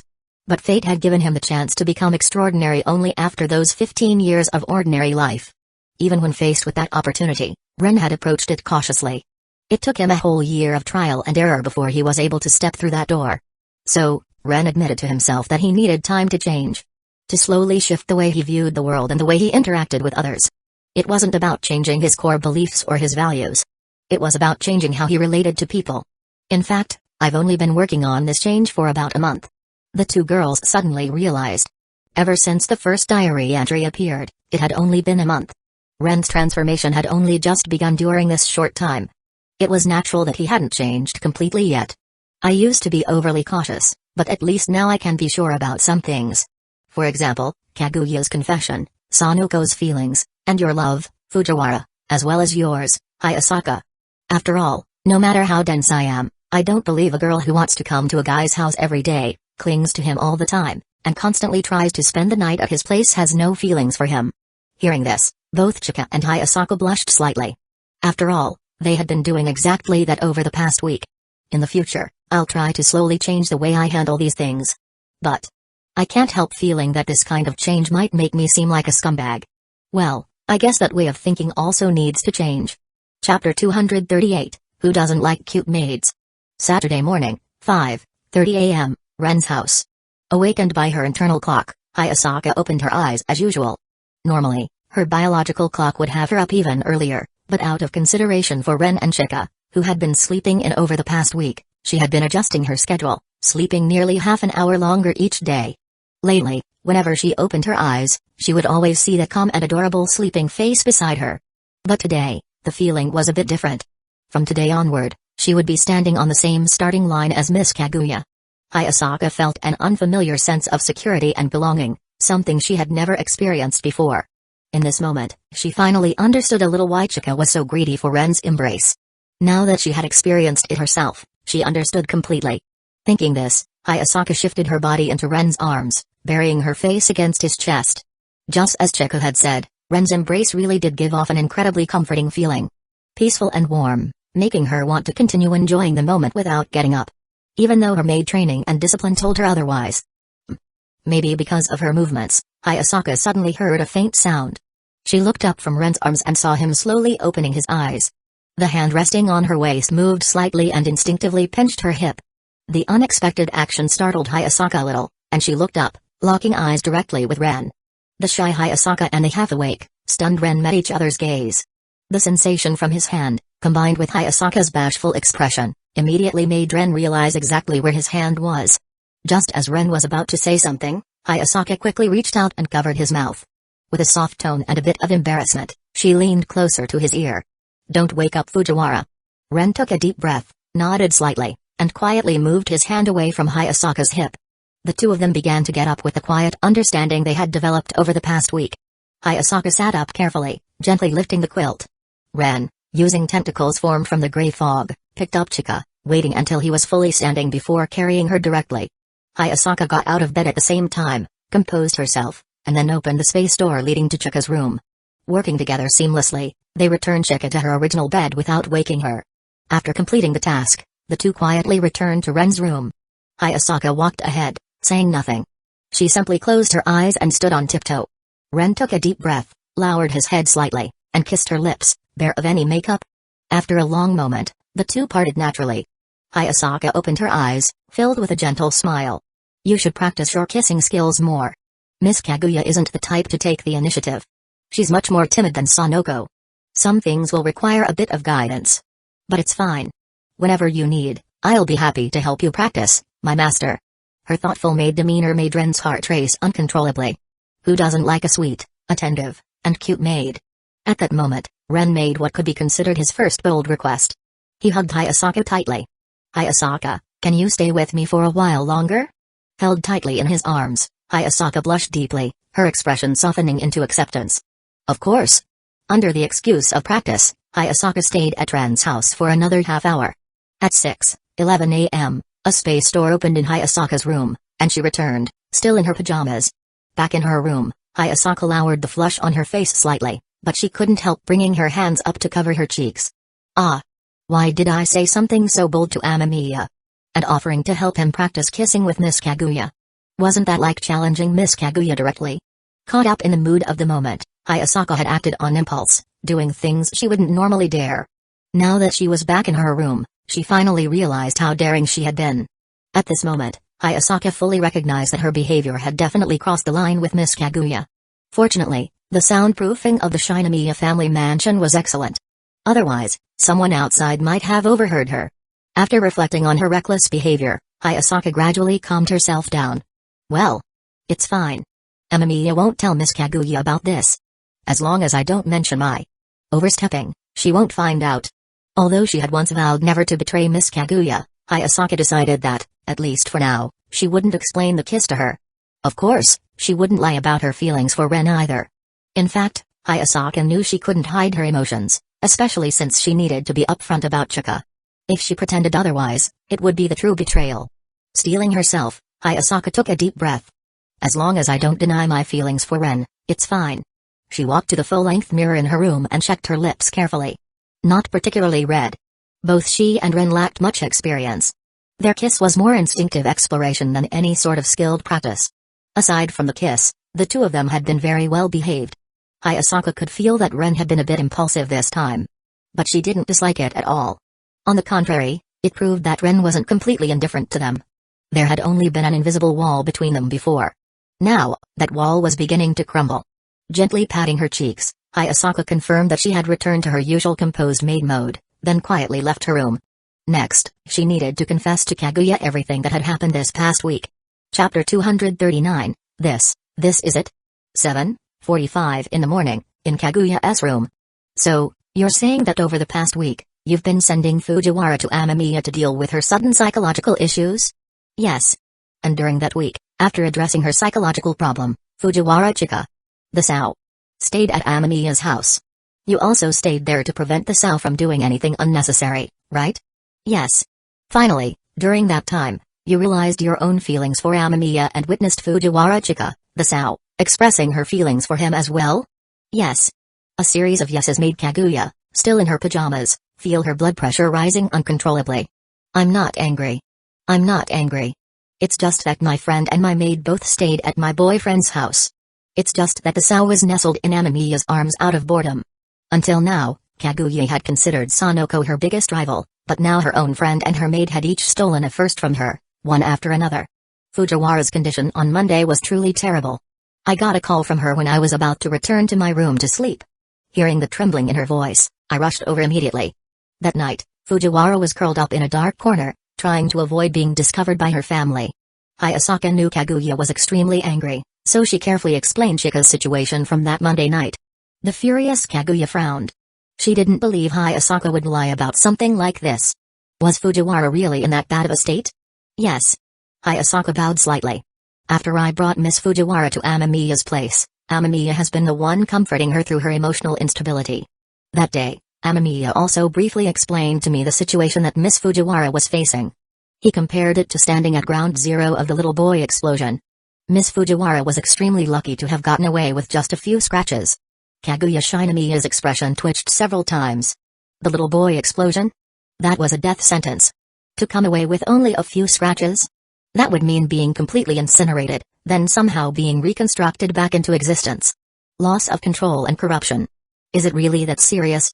Calming herself, Kaguya felt that her emotions were finally back under control. She believed Hayasaka's words. She also believed Chika's reaction, especially the look on her face when she spoke about it that day. And she believed in that strange metaphor. Ren was the one walking the same pathway as Chika, and only he truly understood the gravity of her situation. After hesitating for a moment, Hayasaka gave her own thoughts. I believe the issue may indeed be that severe. Amamiya mentioned several times that loss of control and corruption are irreversible. I think, if Amamiya hadn't been there to keep her stable, Miss Fujiwara might not even be human anymore. Kaguya fell silent for a moment, then sighed helplessly. Well, Fujiwara's situation was unexpected. The problems she is facing are completely different from ours. It's only natural that she would need Amamiya's help when something happens that she can't handle alone. Although it was infuriating to think of Chika monopolizing Ren's time, Kaguya could understand if it was unavoidable. How has the situation been this week? Hayasaka bowed slightly and reported, Monday was the worst. Her emotional instability was extreme, and her body would tremble uncontrollably. On Tuesday, things were more stable. Though there were still emotional flare-ups, they were far less intense than Monday. It was the same on Wednesday and Thursday. Every day, her psychological trauma eased little by little, and she was able to fall asleep earlier each night. By Friday. Last night, Amamiya officially confirmed that Miss Fujiwara's condition had stabilized, and there shouldn't be any more outbreaks. However, she still stayed at Amamiya's house last night. After giving her report on the week's events, Hayasaka left out nothing. This was pretty much the full picture of Fujiwara's situation. To avoid worrying her family, I've also been getting up early every morning to send Miss Fujiwara home. And to make sure she didn't end up alone with Amamiya, I've been sleeping next to Miss Fujiwara every night. Indeed, leaving the Sao alone with Ren was out of the question. Kaguya agreed with that. She accepted that Chika needed treatment, and that only Ren could provide it. As for Chika's feelings for Ren, that was something Kaguya had already suspected. Their paths were intertwined now. How could they not get closer? With this much constant contact, of course feelings would grow. Besides, Kaguya knew full well that Ren perfectly fit Chika's criteria for an ideal partner. These past few days had clearly helped deepen their bond. After staying at Ren's house for an entire week, no matter how much Kaguya tried to rationalize, she couldn't shake the thought that Chika definitely now had romantic feelings for Ren. Otherwise, if she had already recovered yesterday, why would she still be staying at his house? Clearly, it was because she liked him. As for Hayasaka's explanation, it was also easy to understand. Just as Hayasaka herself had said. One reason was to prevent Chika's family from worrying, and the other was to make sure Chika didn't get too much alone time with Ren. The risk of things happening between them was too high. Given the way this week had gone, Kaguya figured similar situations might happen again in the future. After all, outside of Chika, Hayasaka had spent the most time with Ren this week. It wouldn't be surprising if Hayasaka also started to develop feelings for him. Kaguya could even guess the reason behind it. Maybe Hayasaka felt the same way she did. But then Kaguya paused. Hayasaka. You said you were sleeping next to Fujiwara? But Fujiwara was sleeping in Ren's arms, right? Yes. So doesn't that mean you were sleeping in the same bed as Amamiya? Kaguya-sama, Fujiwara was between me and Ren. I stayed overnight specifically to keep her behavior in check. Kaguya opened her mouth, then imagined a scene in her mind. Indeed, if Chika was nestled in Ren's arms, then Hayasaka would have been on the other side of her. It seemed there really was no issue there. Chapter 240, Playing a Game is Cheating. At 9:32 a.m. on Saturday, everyone boarded the large RV prepared by Nao Hayasaka. Their destination was a hot spring village in Tochigi Prefecture. The journey was much longer than expected, but everyone passed the time chatting and playing games. Among them, the one having the most fun was undoubtedly Chika. Hee, see? This is the power of being a spectator. While playing the Uno card game, Fujiwara Chika fully demonstrated the observational skills of a spectator, which completely overwhelmed the others. Unlike the rest who had to consider whether cheating was involved, for Chika, cheating seemed almost instinctive, imprinted deep in her soul. Nagi looked at her own hand of cards, her face twitching uncontrollably. You cheated. Hee. Chika smiled proudly. Nagi-chan, you're blaming me? Weren't you just using the wind to cheat yourself? You deliberately controlled the wind to peek at Sakuya's cards. At least I'm not using any extraordinary abilities to cheat. Everything I know, I figured out just by observing. Aizawa Sakuya was stunned. She looked at her hand of cards with a distressed expression, then turned toward Nagi, who immediately averted her eyes in guilt. Nagi-chan, how could you? You actually used your cheating ability on me, the only ordinary girl here without any superpowers. She had been relying solely on her own observation skills to compete in this game against people with supernatural abilities. God knew how frustrating it was to keep losing, but discovering that her dearest sister had been using her abilities to peek at her cards was simply unacceptable. It doesn't count as cheating. Her cheating is way worse and more blatant than mine. Why aren't you saying anything about her? Feeling guilty, Nagi kept shifting her gaze. Unable to withstand Sakuya's intense stare any longer, she quickly tried to shift the blame back onto Chika. Chika proudly puffed out her chest. I'm not using any extraordinary abilities to cheat. I'm simply playing as a spectator. Acting like this in daily life helps me digest the potion faster, which is a good thing. Besides, observing people with extraordinary abilities is also part of the game. Watching is a very effective gambling technique. Sakuya, you get it, right? Aizawa Sakuya sighed helplessly and nodded as Fujiwara Chika stared at her eagerly. True, observation is indeed a powerful gambling technique. As long as you're not cheating through disgraceful means, the casino won't openly throw you out. People with keen eyesight can often deduce someone's intentions through their expressions and behavior. But even among such people, no one can make judgments as accurate as you. You're the only one capable of reading a person's thoughts so precisely. Excluding luck and outright cheating, being able to accurately gauge a person's mind was practically a superpower in itself. Especially since this ability didn't rely on supernatural powers, but purely on heightened observation skills. In a sense, it really could be considered a kind of superpower. Ran, you cheated just now too, didn't you? Ran, who had been quietly sitting nearby, hadn't expected the topic to shift to her so suddenly. With everyone's eyes on her, she nodded shyly. Sorry, Sakuya. I didn't mean to cheat. I just noticed that your heartbeat changed slightly whenever you played certain cards, so I listened more carefully. I didn't expect my guess to be correct. Even those with supernatural abilities were left speechless, staring at Ran, who looked full of apologies. Aizawa Sakuya, who had brought up the topic of cheating, also found it completely outrageous.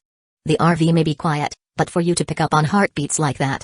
Ran, your 5 senses are insane. They're more impressive than actual superpowers. Sighing, Aizawa Sakuya put down her hand of cards. Forget it. You all keep playing. I'm going to find Amamiya.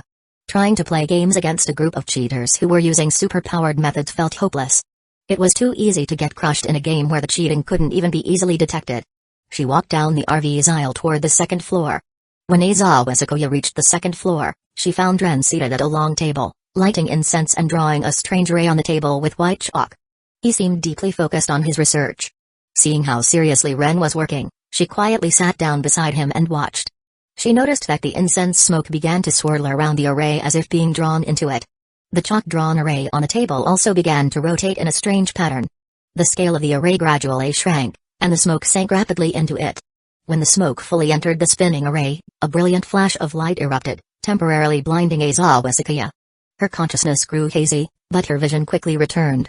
However, she realized that she was no longer sitting at the table. Instead, her head was resting on Ren's lap. Aizawa Sakuya was completely confused. Don't move. Just as she was about to sit up, a hand gently pressed her down. Let me check your condition. Hearing that, Aizawa Sakuya obediently stayed still. It looks like you were just hit by the amulet's light. It's not a big issue. You're not experiencing nausea or vomiting, so it's not a flash bomb effect. A brief coma like this is within expectations. Listening to Ren's explanation, Aizawa Sakuya felt relieved. She was lucky. If nausea and vomiting had been involved, she would have been completely miserable. Just as she was feeling thankful, she realized that her head was slowly being lifted. She wanted to move but felt completely powerless. I can't move. Wait. Suddenly, Aizawa Sakuya felt the weakness in her body begin to fade, and her strength gradually returned. How do you feel now? Much better. Aizawa Sakuya nodded slightly. She felt herself being gently helped up and placed onto the sofa. Clenching her fists slightly, she found that her body could now move on its own, allowing her to sit up with her own strength. When she turned her head, she saw Ren writing something in a notebook. However, no matter how hard she tried, she couldn't make out the words. Or even if she saw them, she couldn't remember what they were. Chapter 241, Amulet Amamiya, what were you doing just now? After watching Ren clearly finish writing, Aizawa Sakuya asked curiously. Having completed the daily log, Ren took out a rather ordinary-looking white amulet. It appeared metallic, resembling a special kind of badge. This is what I was working on. Staring at the round badge in front of her, Aizawa Sakuya blurted out instinctively, a badge? To be precise, it's an amulet, Ren corrected her simply before explaining further. This is actually a defensive amulet, somewhat similar to a flash bomb. When thrown, it emits an intense light. Anyone whose eyes are exposed to that light will be hypnotized by it, losing self-awareness and the ability to resist for a short period of time. It was my first time operating it earlier. I didn't expect that some of its power would leak out just as it was nearly completed. Aizawa Sakuya recalled the bright flash she had seen before fainting. So, it was that flash that had made her dizzy. However, she didn't feel like she had lost consciousness completely. So she asked instinctively, but I didn't lose consciousness. I only saw the white flash, and then, when the light faded. Suddenly, Aizawa Sakuya realized something. Amamiya, how long was I unconscious just now? About half an hour. Well, to be exact, 43 minutes, Ren replied after checking the time, giving her an answer accurate down to the minute. This response left Aizawa Sakuya a little stunned. She genuinely felt like it had only been the blink of an eye. Who would have thought she had been out for so long? Lose self-awareness. And resistance. For a short period of time. 43 minutes. You call that a short period? Aizawa Sakuya felt that 43 minutes was anything but short. That's for ordinary people, Ren replied calmly. Also, you're still young, and your resistance isn't very strong. For adults, the duration would be shorter, probably around 30 minutes. For those who have undergone special training, it would likely be effective for about 20 minutes. If it's Kaguya and the others, it would probably last about 1 minute at most. For Ren, it would probably only work for 20 seconds. Listening to Ren's explanation, Aizawa Sakuya felt her earlier judgment had been correct. Even so, this amulet is still incredibly powerful. After all, those with special resistance are the minority. Most people in the world are ordinary. This amulet is still very useful. For ordinary people, it was essentially forced control for 40 minutes. If they encountered danger, using this amulet could completely save them from the crisis. Aizawa Sakuya carefully examined the amulet. On the surface, there was nothing special about it, which meant that most people would not be able to defend against it. But if this amulet is used carelessly, wouldn't it also put me at risk? Ren nodded slightly. There's indeed that issue. This kind of amulet activates when thrown to the ground, and the strong light affects everyone indiscriminately within a 15-meter radius. If I'm also within that range, I'd be affected as well. But there's actually a way to avoid that. With the right protective measures, the user can prevent being affected. Aizawa Sakuya agreed that there had to be some kind of safeguard. Otherwise, this amulet would be too dangerous to use. Why did you suddenly decide to make this kind of amulet? Ren simply shook his head lightly at her question. I've actually had the idea for a while. In critical moments, a disposable defensive tool like this could make a huge difference. But the main reason is still Sanoko. Her situation is different from others. The power she receives doesn't directly strengthen herself. Her abilities are more auxiliary, so in essence, she's no different from an ordinary girl. She also needs some tools to protect herself. Aizawa Sakuya understood immediately. Because of her lack of abilities, Sanoko had to rely on external means to ensure her safety. As someone who was also an ordinary person, Aizawa Sakuya could easily relate. After all, she had often been targeted for kidnapping in the past. Being from a family that was distant relatives of the Sanzanin, with some assets of their own, it was inevitable that they'd be targeted. If she had self-defense tools like this back then, it would have made a big difference when dealing with kidnappers. Ren gently pushed the amulet he made toward Aizawa Sakuya. Miss Aizawa, this amulet is for you. Huh? For me? Although Aizawa Sakuya had really wanted it, she hadn't expected Ren to give it to her. She thought he would be giving it to Sanoko. Well, Miss Aizawa is actually in a more dangerous situation. It's necessary for you to have some self-defense tools. Sanoko is usually with us, but Miss Aizawa isn't. Indeed, Aizawa Sakuya hadn't planned to transfer to Titan High School. She was doing fine at her current school and didn't see the need to transfer. Under those circumstances, the only times she could meet up with a group were on weekends or when she occasionally took leave. From that perspective, she was certainly the one who needed self-defense items the most. Then, I'll take it. Without any false modesty, Aizawa Sakuya chose to accept it directly. Then, how do I avoid getting caught by the amulet's effect myself? Can I wear sunglasses? That won't work, Ren shook his head slightly. The strong light works as a form of hypnosis and suggestion. It's not just ordinary light. Simply turning your head won't help. As long as you catch even a glimpse of the flash, you'll be affected. Unless you use special equipment to cover your eyes completely, it won't make a difference. As for the method I mentioned. At that moment, the RV slowly came to a stop, cutting off the conversation. Amamiya, Sakuya, we're here. Nagi's excited voice came from the first floor. Ren shook his head slightly and glanced at Aizawa Sakuya. Looks like we'll have to talk about this another time. Aizawa Sakuya felt a little frustrated, like something had gotten stuck in her throat. The words were right there, yet she had to swallow them back. But there was no helping it. After all, the weekend trip had already brought them to their destination. Well, I guess we'll just have to find time later.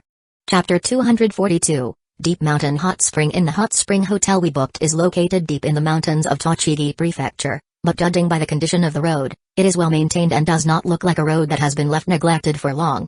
There are many green plants on both sides of the path, all carefully trimmed. If these fast-growing plants were not pruned for even a week, they would quickly lose their neat appearance. However, there was no such problem here. Clearly, the plants are maintained frequently. The name of the hotel is not particularly complicated, just 2 words, Benkai. The moment Ren looked at the hot spring inn, he immediately had a certain feeling. This must be one of those exclusive places that will never appear on maps. The world of the wealthy.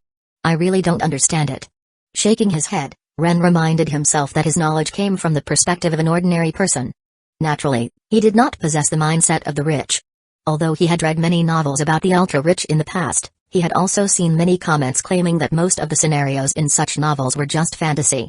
After all, real rich people would not write openly about their daily lives, as that would only attract resentment. Ren agreed. Why would the wealthy expose their everyday life for no reason? That would only invite trouble. It could only be said that ordinary people really cannot easily understand the world of the rich. As they approached the entrance, a group of female staff dressed in the uniforms typical of Hot Spring Inn stepped out to greet them. The lead staff member bowed slightly. Welcome, Ms. Kaguya. Kaguya nodded politely while pulling her suitcase. Thank you for your assistance with this trip. No, this is our duty. The lead female staff member stepped forward and took Kaguya's luggage. The staff behind her also moved in sequence, collecting everyone's luggage, then returning to the rear to stand neatly in 2 lines. Everyone, please follow me. The lead staff member turned slightly, pulling the suitcase along as she guided the group forward. Walking into the hotel, they were greeted by rows of lush green bamboo at the entrance. Standing there, one could smell the fragrance of bamboo and earth. Surprisingly, there was no trace of the sulfur scent typical of hot springs.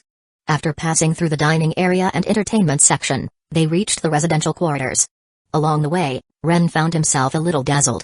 The paintings and calligraphy hanging on the walls, the porcelain pots decorating the greenery. Viewed from the eyes of a marauder, almost every object was highlighted as a valuable item. Clearly, all of these decorations were high-value collectibles. If they were stolen and sold, each one would easily qualify as an antique. It was truly luxurious. Using such valuable antiques as hotel decorations. This level of extravagance was hard to imagine. Shaking his head slightly, Ren followed the group to his assigned room. Mr. Amamiya, this is your room. Thank you. The female staff carried his luggage inside and turned on the lights. The room was softly lit, with a slightly dim ambience. There was an outdoor area attached to the room, furnished with armchairs, a parasol, and a sizable swimming pool. The room was fully equipped, and both the bedroom and bathroom had a home-like feel. Of course, to Ren, this so-called homey atmosphere did not feel particularly significant. Perhaps for Kaguya and the others, it might feel more like home. The outdoor space faced the scenic view of the back mountain, where rows of green plants were carefully arranged. As Ren glanced over, every plant was highlighted clearly in his vision. Without needing any explanation, he could tell that these were all high-value species. Beyond the vegetation was a bamboo forest. In the depths of the bamboo grove, mist could be seen rising. Ren asked curiously, is there a hot spring in the back mountain? Yes, the staff member replied immediately. Continuing past the residential area, there is a long path that leads to a natural hot spring in the back mountain. While it has been modified slightly for better use, it remains a natural hot spring. To maintain its condition, the hot spring is not divided into separate sections, so it is mixed bathing. In addition, the back mountain is also part of the hotel grounds. There are strict security measures in place, with guards patrolling the perimeter at all times to ensure that no outsiders can enter the private area. She gave a brief explanation of the hot springs setup and emphasized the hotel's safety, reassuring that no unauthorized person could enter this private hot spring facility. A natural hot spring. It really creates a certain atmosphere. Seeing that Ren had no further questions, the staff continued, Mr. Amamiya, if you need anything, there is a landline here that connects directly to me. If there's nothing else, I will take my leave. Ren nodded slightly, thanking the staff for her explanation. All right. Thank you, I have no questions. Hearing this, the staff bowed slightly and quietly exited the room. Standing alone in the room, Ren took a deep breath. It really is hard to imagine the life of the wealthy.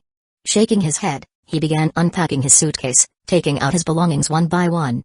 There was still half an hour before lunch. Now was the time to change into the bathrobe provided by the hot spring hotel and think about the hot spring visit after the meal. It might take the girls a while to get ready, but as a guy, Ren really didn't need that much time to prepare. After taking everything out of the suitcase, Ren stepped outside and continued crafting amulets using chalk and incense. My first attempt at making a one-time use amulet was quite successful, except for some mistakes at the start. Ren was quite satisfied with the amulet he had crafted earlier. As a defensive item, it was very effective. Against ordinary people, it could completely immobilize them for 40 minutes.